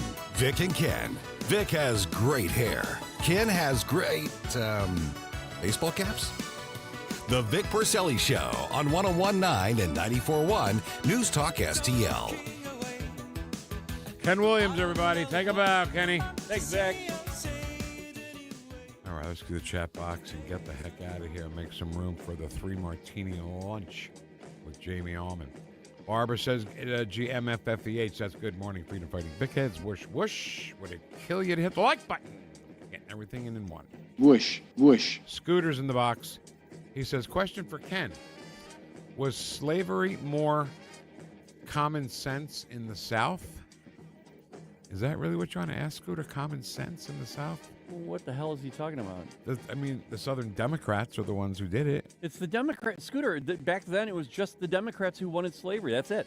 The Republicans, they actually started in 1854, started the Republican Party to abolish slavery. Exactly right. Good morning, fam. Bam. Whoosh, whoosh Wednesday. We call it double whoosh Wednesday. Whoosh. Whoosh if you want. Whoosh. Good morning, freedom fighters. Here we go. Hey, you bunch of Vic heads. I think it really is double whoosh Wednesday now. Whoosh, whoosh. Yeah. Whoosh, whoosh. Grant's retired now, so he doesn't care what day of the week it is. I don't blame him a bit either. Have you ever been on vacation and said, what's today, Tuesday? I love that. That's the best part. That's the best part of being on vacation is what day is today? When we were up in Utah, in Zion. There you I was go. like, I have no idea, honey. And that's Grant's whole life now. Hey, Juanita, what day is today? I'm going back to bed. That's how it'll be for me. Good morning. Thank you, Barry. Deuce. It's always Deuce lately. Good morning, Vic and Ken. It's Double Whoosh Wednesday. My morning, people. whoosh, whoosh. Are you on strike? Are you having a wildcat strike on Double Whoosh Wednesday? Oh, not at all. No. Okay. I pledge allegiance to the flag of the United States of America. No fair elections. No peace. No fair tariff. No peace. President meeting with BB today. Donald John Grover Cleveland Trump. Good morning, all you beautiful mega ultra patriotic. Because he's a mensch. Horrible, garbage, degenerate, freedom fighting, God fearing, big head weirdos. Whoosh, whoosh. It's a dry hump day. Yep, sure is. Fox has unbelievable idiotic management. Preempt Gutfeld after hours of the same crap. Yeah. When things happen like this Nancy Guthrie thing, Gutfeld won't run. They'll just have, when we're lucky, it's an extra hour of Trace Gallagher, who does the show right after Greg. But when they want to punish us, they give us another hour of Sean Hannity. And can I say one thing that I talk about all the time, and I apologize if you're sick of it, okay? Laura Ingraham and Sean Hannity are the two worst interviewers in all of media. And I don't understand it. I don't get it. I mean, TV, podcast, radio, anywhere. They are the worst. When you're speaking, when you're the guest on a show, and the host asks you a question, and you answer it, and then the host just starts talking at the end of your question, you know what that means? They don't care what you're saying. No. There's no other way to define that, but, you're not important as me. Let me say, I don't care what you're saying. And something else there, Vic, that I don't think we talk enough about with these two particular people. When you're talking to somebody, when you're having a conversation with somebody, you might have a question ready for them. But as you're talking to them, you realize, wait a minute, I have something else because of what they just said that's more important. So therefore, here you go. And you ask them that question. Yeah. I don't hear that from Sean Hannity or Laura Ingraham usually. Right. Normally what they do is they'll go, next one. Yeah. Next one. And they don't understand the delay. There's a delay. When Laura Ingraham asks a question, when she's finished with that question, it takes a second, sometimes 2 seconds, for the guest to hear the end of the question. So then, and guests react on your inflection. So if she says, I mean, what's happening in Tucson? And the person already started to answer the question on what's happening here. Right. And then he gets interrupted in his own head when she says in Tucson, and he can't answer the question because that throws him off. I think she is the worst. She's worse than him. He's the worst. She's underneath the worst. Right. In interviewers. I hate them both. Surprised the camera company You don't hate them both. Why would I not hate them both? Why would I not? Well, hate you them? like you're actually aligned with them politically, but you just I align with everyone on that channel, on that station, that network politically. There's some people who just do it better than others. Right. And I hate people. I hate people. Okay. You know the thing in this country, you're innocent until proven guilty? Right? Right. In my head, I hate you until you prove to me that I don't hate you. Okay. You got to work your way into All right. into my head. That's fair. That's okay. No, to each his own. It's my head. It's your head, and you'll deal with it the way you want to. The FBI said they worked with the camera company to deep dive into their software through a back channel to get the video. Question, will the FBI do that for you or I if our family was kidnapped? What about Epstein? Yeah. What about Epstein? The camera, there's a minute missing, and forever we couldn't get that minute. Yeah. I just... This investigation has been so bad. That Nanos guy with the white hair, yeah, there's no way to get that video back. Yeah, we searched and we can't get it back. Hey, here's the video. Next day, here's the video. Has he quit or gotten fired yet? No. And then he goes to the basketball game Saturday night just to put a little more salt in the wound. Yeah. Surprised the camera company did that. Apple won't hack a phone for the government.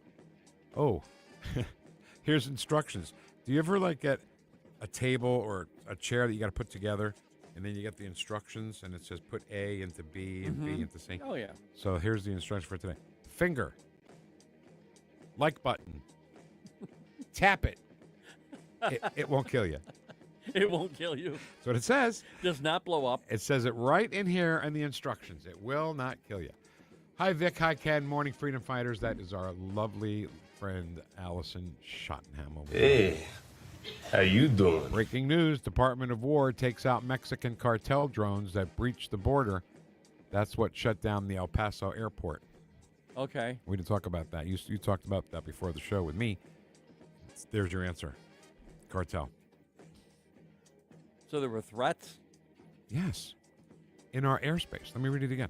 Breaking news. Department of War takes out Mexican cartel drones that breached the border. That's what shut down El Paso airport. My only question on that is, why did they say 10 days? Right. I don't know. I don't know the Why not 5 hours, 10 hours? I don't know. I mean, time to take out the cartels that aren't cartels anymore, but militant groups attacking the U.S. It's amazing how the Mexican cartels have become stronger and more powerful than the most powerful countries in this globe, on this globe.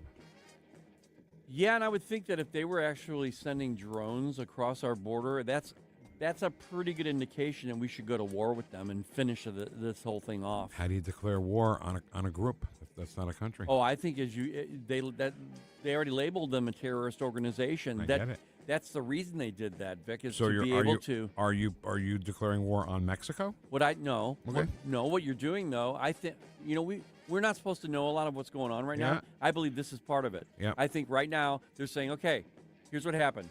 They sent drones in to our borders. Right. Now, no holds barred. Let's get a plan. Right. I think maybe something's happening like that. I don't know. You got to keep your head on a swivel. You really do. I don't really like that term. I gave it a shot because I hear people say it. You can add that to the list. Okay. Song of things I don't like. Allison, it's good to see you. It's good to see you. Good to see you, Allison, even from the Grasser grandson. The news reporters used that address to buy pizza. Yeah. They used Nancy Guthrie's address to order pizza. Okay, first of all, if they did that, really? If they did that, that's kind of like, I don't know. It's weird. Can you say disrespectful? A little bit. But, I mean, I understand if they're there, but then why are you going to question the guy who shows up because of you? Thanks for coming. Hey, by the way, where were you the other night? We need to interview somebody. Well, we don't have anybody. Well, let's find somebody. The guy's funny. Order some pizza. I didn't do this. Like the guys in front of me, I didn't do it. I got nothing to do with it. Jobs report. They were expecting 70,000 jobs. Blew away expectations, 130,000 jobs. Thank you. And that's been consistently that way every single time they announce the jobs reports. Yep. Private payrolls way up. Government payrolls declined by 42,000. Why is the FBI director on Hannity about the Guthrie thing and not doing other important investigations? I have no problem with the FBI and Kash Patel getting involved in this Nancy Guthrie thing. I just think that, yes, there are bigger fish for him to fry himself and leave the staff to do, but he's got bigger fish to fry. And if anybody else in this country goes missing, I would expect the exact same response. Throw everything at it, like Nano said he would, and he didn't. And then, again, that sheriff said, now we're gonna take every one of our resources and put them toward this investigation. And we can't get that video. Impossible. Absolutely out of the question. Cannot get any. Oh, here's the video. We got a video for you. Unbelievable. How many politicians have thought about using facial recognition as one proof of identity? Each voting district could have all of your citizens in a facial recognition database for their district. ID is a lot easier. Whipping out your license is a lot easier, but whatever you want to do. Yeah, I don't know. I mean, you start going down that road, then you start getting to that Chinese credit scores and social credit situation where they do have, and there's facial recognition on your phone. I mean, they already have it. I don't use it. Do you use it? Yeah. Do you? Oh, sure. Yeah, I do. You know why I don't use it? Why? Because I'm asking you a question. Why? I don't like the way you said it. Why? Why? What do you know? What are you stupid? Come on, stupid man. Italian. What do you know? Tell us why. I saw this video where the guy stole the guy's phone, and it's like, oh, it's face recognition. Oh, there's a picture of him on the wall, and they put the phone up against the picture. And it worked? And it read it. Really? Yeah. So I didn't know that could be a thing. Somebody can go back to your saxophone playing days and take the phone and put it. Yeah. My bank uses this technology. As long as the information is not connected to the internet, it seems ironclad for identity. But unfortunately, they can't even assure us that the voting machines aren't connected to the internet, right? I think that has to be the first thing. Keep them completely autonomous, away from any kind of internet connection. They said that they were, and then a guy came in and said, no. They did embed the ability to go up. In fact, not only can we retrieve information, but we can bring information back down to that particular voting machine. Wow. I even have my own code word, which I'm asked for every time I go into the bank. Hey, good morning. Gabagool. Prayer needed, chatters. Family emergency. Got to run. Sorry, Ed. That's Ed. So pray for Ed. St. Louis's only Cajun-style fish fry this Friday. And the link is in the chat box. That's from Brian, who joined us last year about his fish fry. Well, we'll have to get him in again. That's where I was headed. We're praying for you, Ed Stoit, says Cinderfer. And Cinderfer also happens to say, good morning, Vic, baby. Ken, darling. Vic. Yo, Vic. And all you Vic heads. They can lie out there. They can lie, and there are no consequences. Paul Spool says, vote for Pedro. I got a surprise for you, Paul. Last year's barbecue T-shirt. Sexy, right? Oh, yeah. Yeah. Ed, we're praying. Are you guys going to do the fish fry segment during Lent? Oh, that's funny. We were just talking about that. Yeah. And Vicky would like us to do that. Yeah. So I think we'll do that for Vicky. Oh, fishies, what did I get started? LOL. Who was this idiot? Wait a minute. Who are you talking about? Vicky, if you're still there, which idiot? Me, idiot, or some other idiot? Vic, as Ray Barone would say, I hat everybody. I hate everybody. Whoosh, whoosh, whoosh, whoosh, woohoo, whoosh, whoosh. Sexy hoodie. It's not the hoodie, it's the T-shirt, Paul. Underneath is where the barbecue. I shouldn't have done that. I showed how fat my stomach is. My God. All right, that's it on the chat box. You know what? Let me check the little app on your phone, which makes your phone, ta-da, a radio. Where the United States of America. Wow. That's a recent Joe. Yeah. Right. Where the United States of America. That's not edited. No. So what is somebody holding his nose? Well, United States of America got it. Say it with me.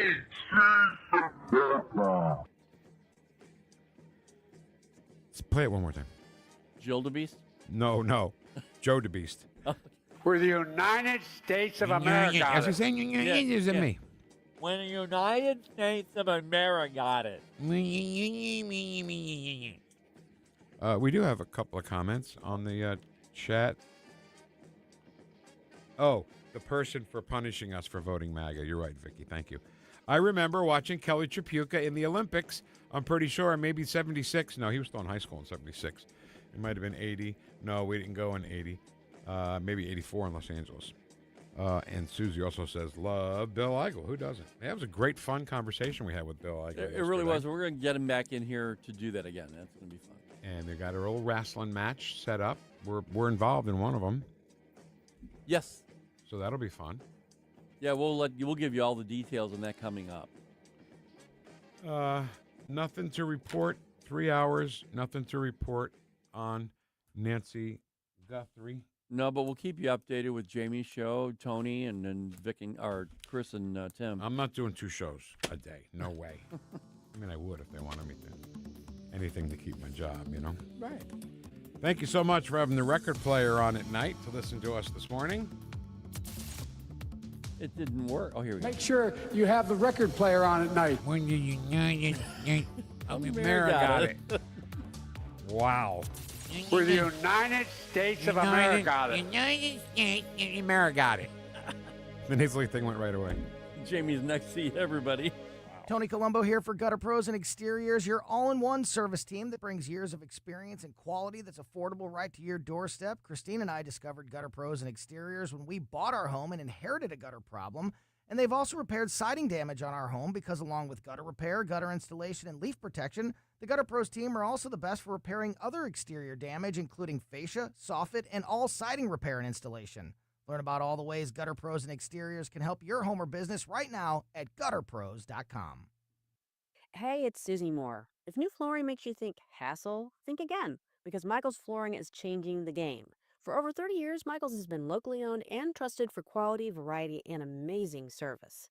Whether it's carpet, hardwood, laminate, luxury vinyl, or ceramic tile, their expert team makes installing new floors exciting, not stressful. That's why customers keep coming back. Visit Michael's Flooring at St. Peter's, Starting Prairie, Creve Coeur, or online at igotfloored.com. That's igotfloored.com.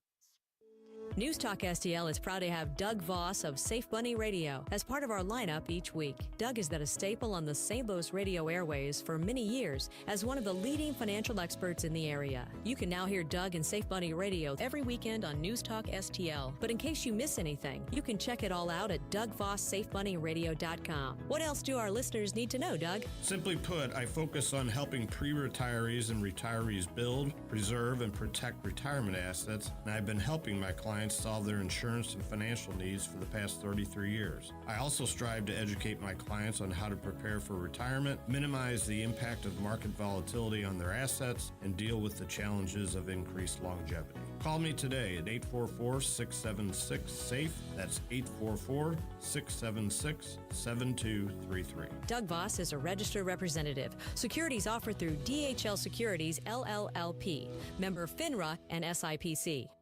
KLGY HD3 Clayton, K270BW Bellefonte, KNBS Bowling Green. This is News Talk STL at 1019, 94.1, and always streaming at NewstalkSTL.com. News at Town Hall. I'm Bob Agnew in Washington. Attorney General Pam Bondi appearing on Capitol Hill this morning for a House Judiciary Committee oversight hearing looking into intense scrutiny over the Justice Department handling of the Epstein files. Things got tense when Democrat Ted Lieu accused Bondi of lying under oath. She accused Lieu of using Epstein as a smokescreen to divert attention away from his state's sanctuary city policies that have put 4,500 illegal aliens back on the streets.